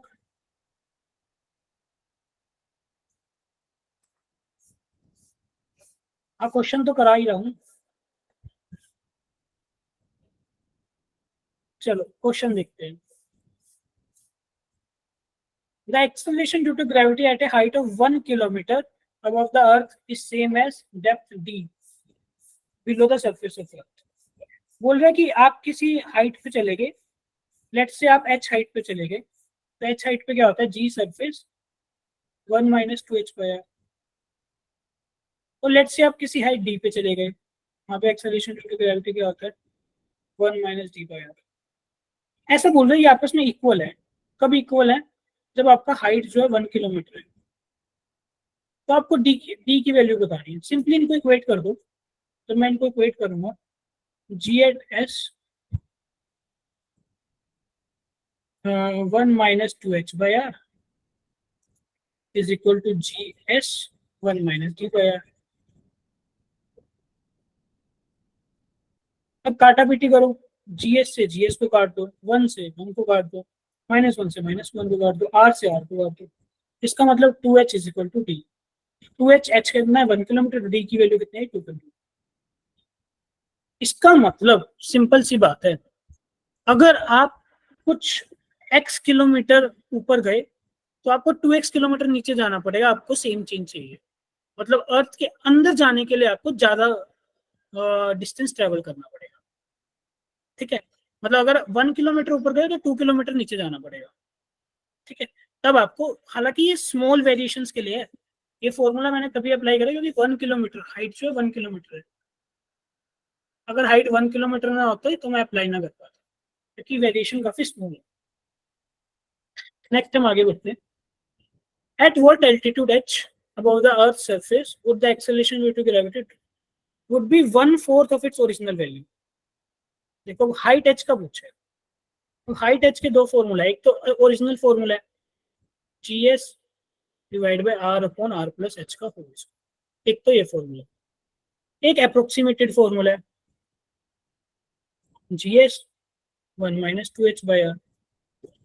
अभी देखो ऑप्शंस में क्या है, ऑप्शंस में जो h है ना वो r के कंपैरिजन है, h equal to r, h equal to 4r, h equal to 3r, h equal to 16r, मतलब ये लार्ज वैल्यूज ऑफ h की बात कर रहे हैं, लार्ज वैल्यूज ऑफ h की बात की जाए। लार्ज वैल्यूज ऑफ h मतलब ये फॉर्मूला हम यूज नहीं कर सकते, हमें ये वाला फॉर्मूला यूज करना। बात समझ आई? अब हमें ये फॉर्मूला यूज करना है, तो फॉर्मूला यूज करके बेसिकली हमें क्या बताना है कि एक्सेलरेशन 1/4 बताना है। तो जी एच किसके बराबर है, g s by 4 which is equal to ji s R divide by are plus h का होल स्क्वायर। जी एस से जी एस कट गया, 1/4 is equal to R divide by are plus h का whole square. अगर मैं under root ले लूँ दोनों side तो ये बन जाएगा 1/2 divide by are plus h. Cross multiply कर दो, क्रॉस मल्टीप्लाई करूंगा तो ये बन जाएगा R plus h is equal to 4, h की वैल्यू आर। क्वेश्चन समझ में आ गया तो थम्स अप करो ताकि आगे बढ़े। Shikha Geetanshi, very good. Next question is starting from the center of earth having radius r, the variation of g acceleration due to gravity is shown by। मतलब आपको ग्राफ प्लॉट करना है g एंड r के बीच में। अगर आपको g एंड r के बीच में ग्राफ प्लॉट करना है तो आपको एक रिलेशनशिप पता होना चाहिए g और r। मुझे पता है g at a distance r from centre, earth के इनसाइड कितना बनता है, g r डिवाइड बाय, ये हम अभी डिराइव कर चुके हैं, क्योंकि आपको याद नहीं है इसलिए मैंने आपको बता दिया। तो अगर मैं ध्यान से देखूं अर्थ के अंदर, ये जो है लीनियर वेरिएशन है, ये बोल रहा है कांस्टेंट, ये तो हो ही नहीं सकता। जैसे जैसे हम अर्थ के सेंटर से बाहर जाते जाते हैं एक्सेलरेशन ड्यू टू ग्रेविटी बढ़ती जाती है। ये बोल रहा है लीनियर तो बढ़ रहा है, उसके बाद लीनियर डिक्रीज आ रहा है, लीनियर डिक्रीज नहीं आता, उसके बाद 1/r² का डिक्रीज आता है। तो ये भी नहीं हो सकता, ये भी नहीं हो सकता। Option number B. अगर समझ में आ गया थम्स अप कर दो ताकि हम आगे बढ़ पाए। Very nice.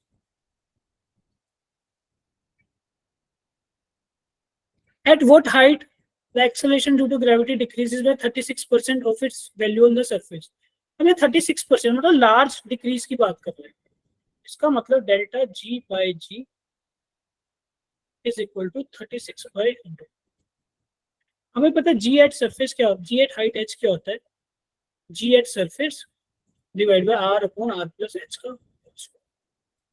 ठीक है, अब अपने को क्या करना है, हमें निकालना है डेल्टा जी। डेल्टा जी मतलब इसको माइनस बोल दो क्योंकि डिक्रीज कर रहा है।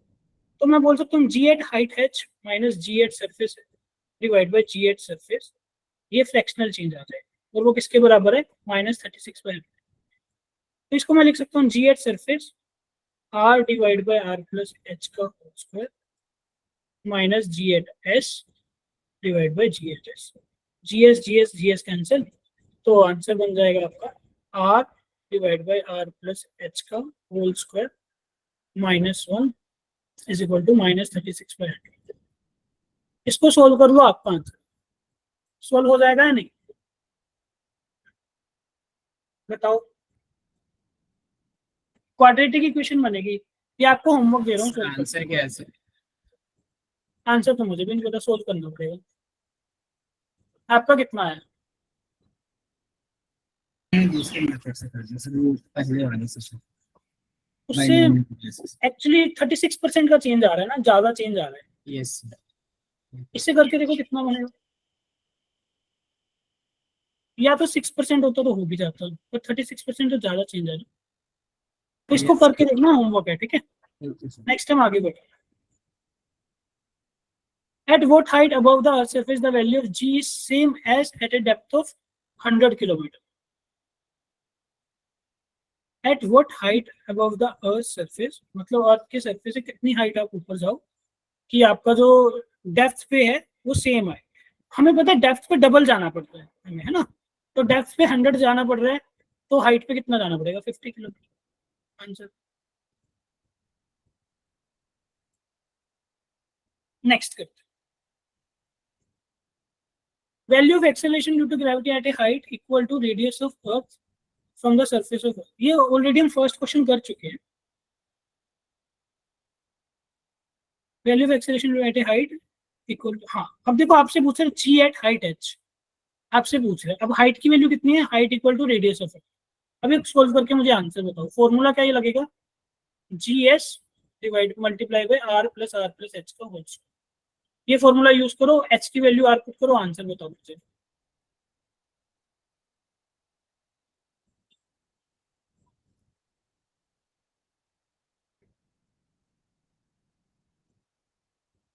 जी बाय 4 वेरी यूज,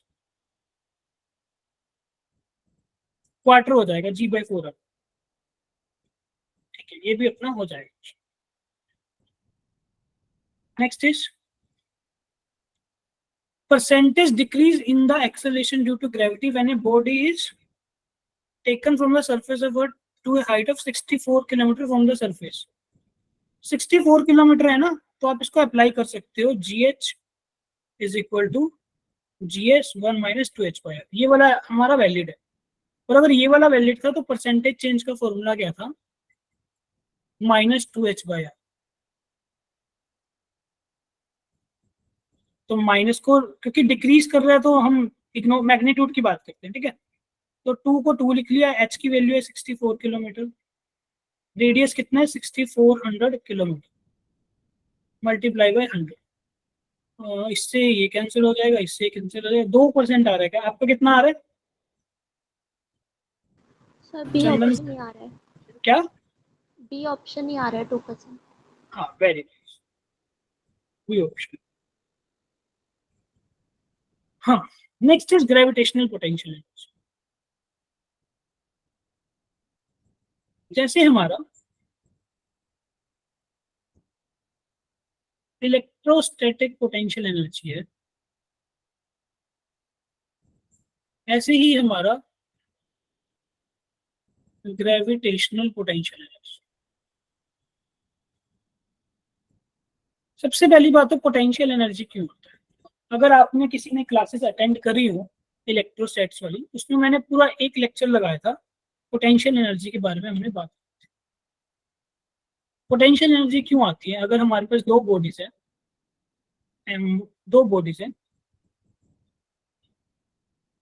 उनके बीच में इंटरेक्शन है, अगर कुछ भी इंटरेक्शन मतलब बेसिकली फोर्सेस हो सकते हैं ऑफ अट्रैक्टिव फोर्सेस या फिर repulsive forces, attractive forces of attraction या फिर रिपल्सिव फोर्सेस। अगर ये फोर्सेस कंजर्वेटिव फोर्सेस, अगर ये फोर्सेस कंजर्वेटिव फोर्सेस है, तो उनके बीच में जो एनर्जी कंजर्वेटिव फोर्सेस है, तब उनके बीच में एक एनर्जी एग्जिस्ट करती है, इंटरैक्शनल एनर्जी,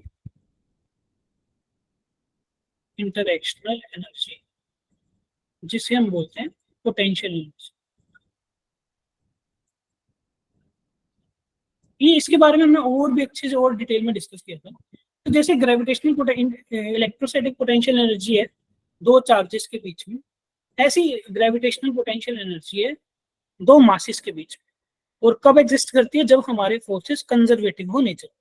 तो उन इंटरेक्शन की जो एनर्जी होती है उसको हम पोटेंशियल एनर्जी, क्योंकि हमारा इंटरेक्शन यहाँ पे ग्रेविटेशनल इंटरेक्शन है, हम बोलते हैं इसको gravitational potential energy.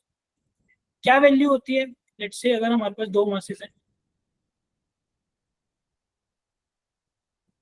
m1 m2, ऐसे दो मासेस, इनके बीच का डिस्टेंस है लेट्स से r, तो इनकी जो पोटेंशियल एनर्जी बनेगी वो बनेगी g m1 m2 minus sign shows इनके बीच का जो इंटरेक्शन है वो attractive interaction.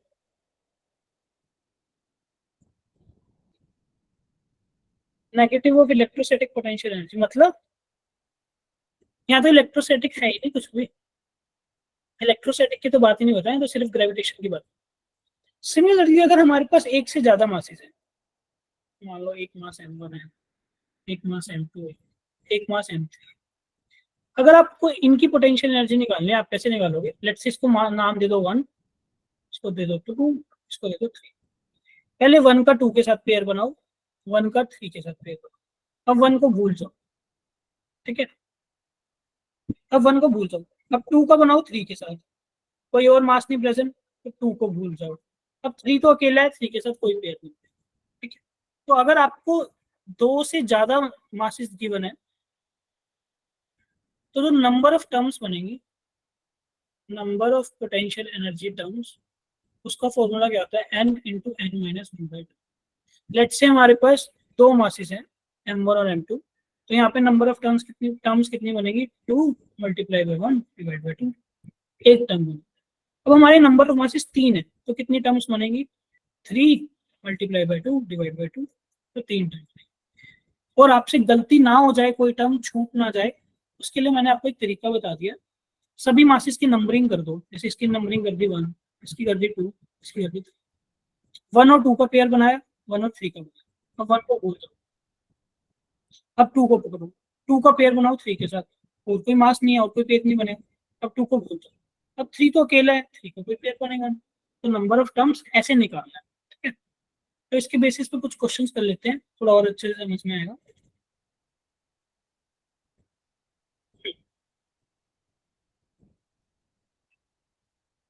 Assuming that gravitational potential energy of an object at the infinity is zero, हम मान के चल रहे हैं जैसे हम इलेक्ट्रोस्टैटिक्स में मानते थे कि at the infinity potential energy is zero. अब क्या बोल रहे हैं, an object the change in the potential energy final minus initial of an object of mass m. आपके पास एक ऑब्जेक्ट गिवन है mass m, when taken to a height h from the surface of earth। पहले यहाँ अर्थ के surface पे रखा हुआ था r डिस्टेंस पे, तो इनिशियल पोटेंशियल एनर्जी कितनी है, g times m divide by r। अब उसको आपने h हाइट पे ले गए, तो फाइनल पोटेंशियल एनर्जी कितनी है, minus of g times m divide by r plus h। अब आपको चेंज निकालना है, चेंज मतलब फाइनल माइनस इनिशियल। तो करके बताओ यार, फाइनल माइनस इनिशियल करके बताओ।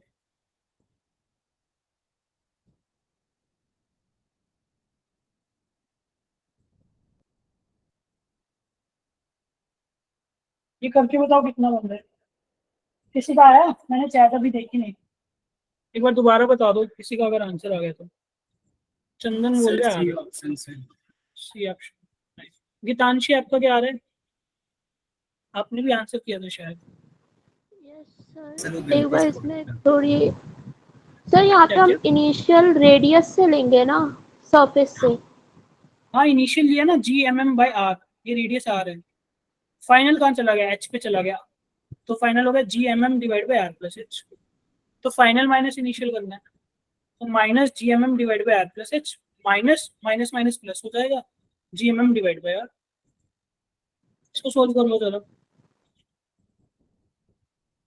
u final minus u initial g/m divide by r minus g/m divide by r plus h। g/m को मन निकाल लो,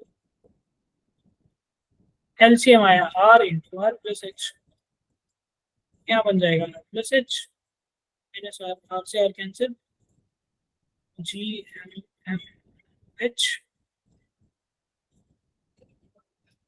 बताओ समझ में आया नहीं, शिखा, खुशबू?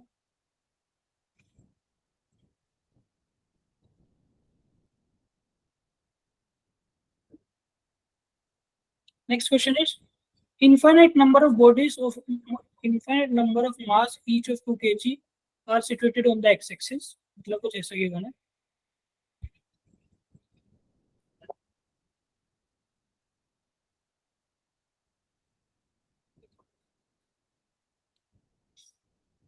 x is equal to 1 metre पे 2 kg का मास रखा हुआ है, x इज इक्वल टू ये 1 मीटर है, ये 2 मीटर है, यहाँ 2 kg का मास रखा हुआ है, यहाँ 4 मीटर पे 2 kg का मास रखा हुआ है, यहाँ 8 मीटर पे 2 kg का मास रखा हुआ है।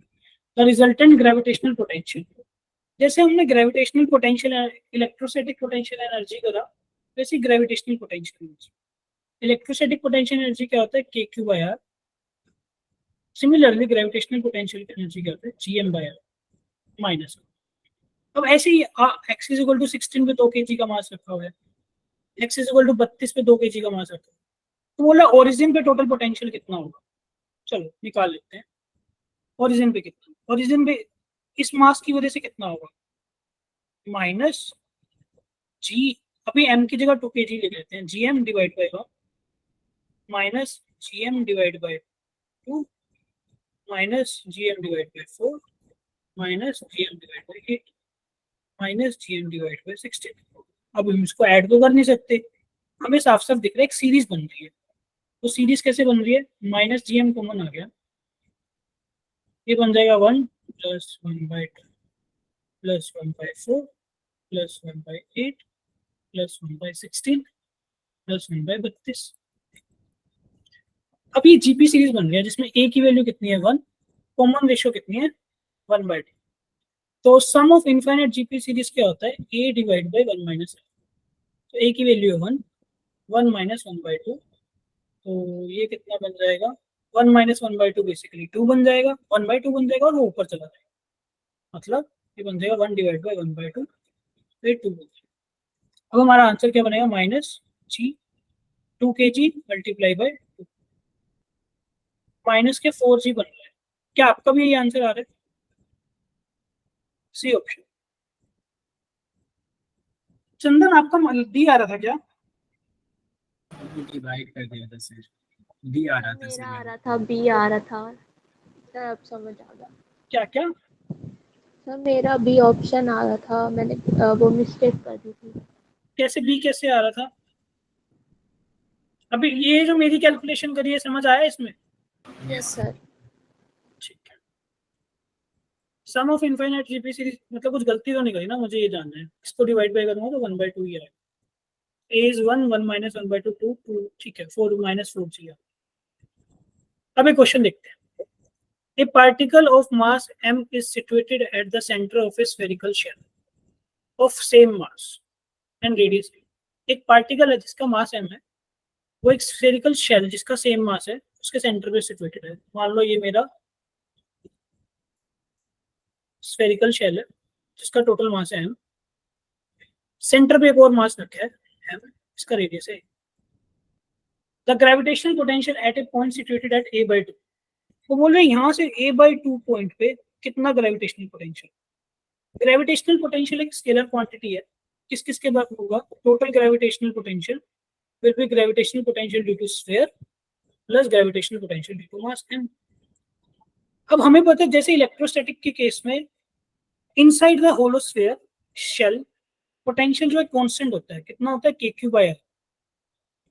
ऐसी ग्रेविटेशन के केस में इनसाइड द शेल हर पॉइंट पे, इनसाइड द शेल हर पॉइंट पे जो पोटेंशियल है वो कांस्टेंट होगा, वो कितना होगा -gm/रेडियस। पर इस पॉइंट पे दो मासेस की वजह से पोटेंशियल होगा, एक इसकी वजह से और एक बाहर वाले मास की वजह से। तो टोटल पोटेंशियल क्या बनेगा, -gm/a प्लस इस मास की वजह से कितना बनेगा, -gm डिवाइड बाई a/2। तो टोटल पोटेंशियल क्या बनेगा, -gm/a -2gm/a। क्या आंसर बनना चाहिए, -3gm/a। अगर ये समझ में आ गया तो फटाफट से थम्स अप करो ताकि हम आगे बढ़े और खत्म करें टॉपिक।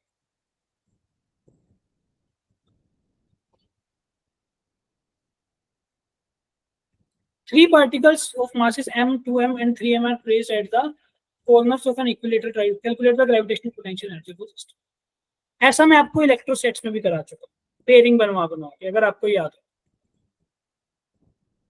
एक मास m ये है, एक मास m ये है, एक मास m ये है। लेट्स से साइड है l। सबसे पहला काम इनकी नंबरिंग कर दो, ये मास 1, ये मास 2, ये मास 3। अगर 3 मास है तो कितने नंबर ऑफ पेयर्स बनेंगे एनर्जी के, n इंटू n माइनस 1/2, ये फॉर्मूला होता है। n की वैल्यू है 3, n माइनस 2 डिवाइड बाई 2, तो इतनी टर्म्स बनेगी। अब कैसे बनेंगी जरा देखो, 1 की 2 के साथ पेयरिंग करो, कितनी एनर्जी बनेगी, -gm² डिवाइड बाई 1 की 3 के साथ पेयरिंग करो, -gm²।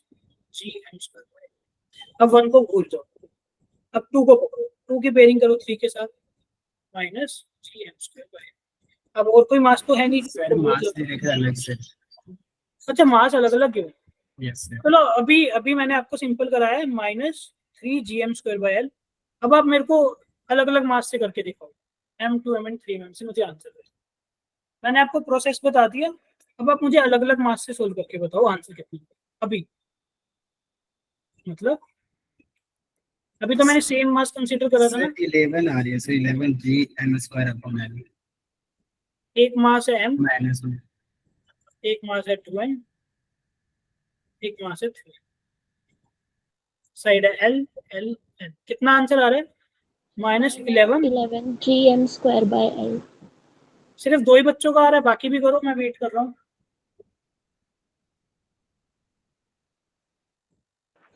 सर सेम आ रहे हैं, कितना आ रहा है? -11 Gm²/L। ये आंसर नहीं आ रहा जो बोर्ड पे लिखा हुआ है? यही तो आ रहे सर। समझा नहीं शिखा, मैं बात समझ नहीं आएगी। हेलो, अच्छा ये 1 है, ये 2 है, ये 3 है, सेम आ रहा है, ठीक है, सबका आ रहा है सेम, तो आगे बढ़ते हैं। ये बताओ, ये लास्ट क्वेश्चन है, फिर आगे खत्म करते हैं। Which one of the following plots represent the variation of gravitational field with distance r due to a thin shell? जैसे ये तो इसका आंसर बताओ फटाफट। चंदन सी, फील्ड पोटेंशियल नहीं है, फील्ड है। एक शेल के अंदर फील्ड क्या होता है? ना ना, बी आएगा, गीतांशी का करेक्ट। जैसे एक चार्ज शेल है, एक चार्ज शेल के अंदर पोटेंशियल तो नॉन जीरो होता है, कांस्टेंट होता है, लेकिन फील्ड जीरो होता है। सिमिलरली एक मास वाली शेल के अंदर पोटेंशियल तो नॉन जीरो होता है, कितना होता है? -Gm/r, लेकिन फील्ड जीरो होता है। तो फील्ड जीरो होता है और बाहर पोटेंशियल डिक्रीज करता है, तो ऑप्शन 2। ठीक है, अभी आज के लिए यहीं खत्म करते हैं, बाकी कल मिलते हैं, नेक्स्ट क्लास में मिलते हैं। और प्लीज आप लोग क्लास ज्वाइन कर लिया हो, आप लोगों के लिए क्लास अटेंड करवाई जाती है ना, और उसमें आप करते नहीं तो फिर मजा नहीं आता। जैसे यार आपने क्वेश्चंस करे तो अच्छा लगा काफी। अच्छा ये वाला क्वेश्चन करके खत्म कर।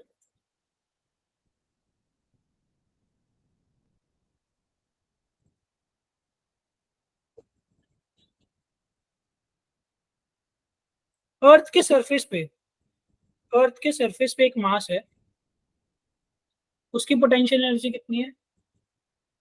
होमवर्क है, खुद से करना है, ठीक है?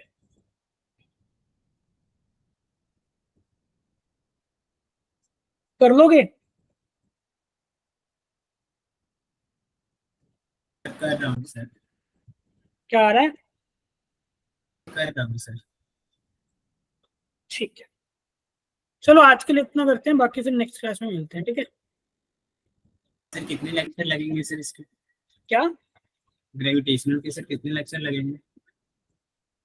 वैसे तो अभी जो प्लानर गिवन है उसमें 5 लिखा हुआ है, तो मेरे हिसाब से 5 होंगे। सर 2 ही दिन खत्म कर दो सर, उसमें ना वक्त में ज्यादा कर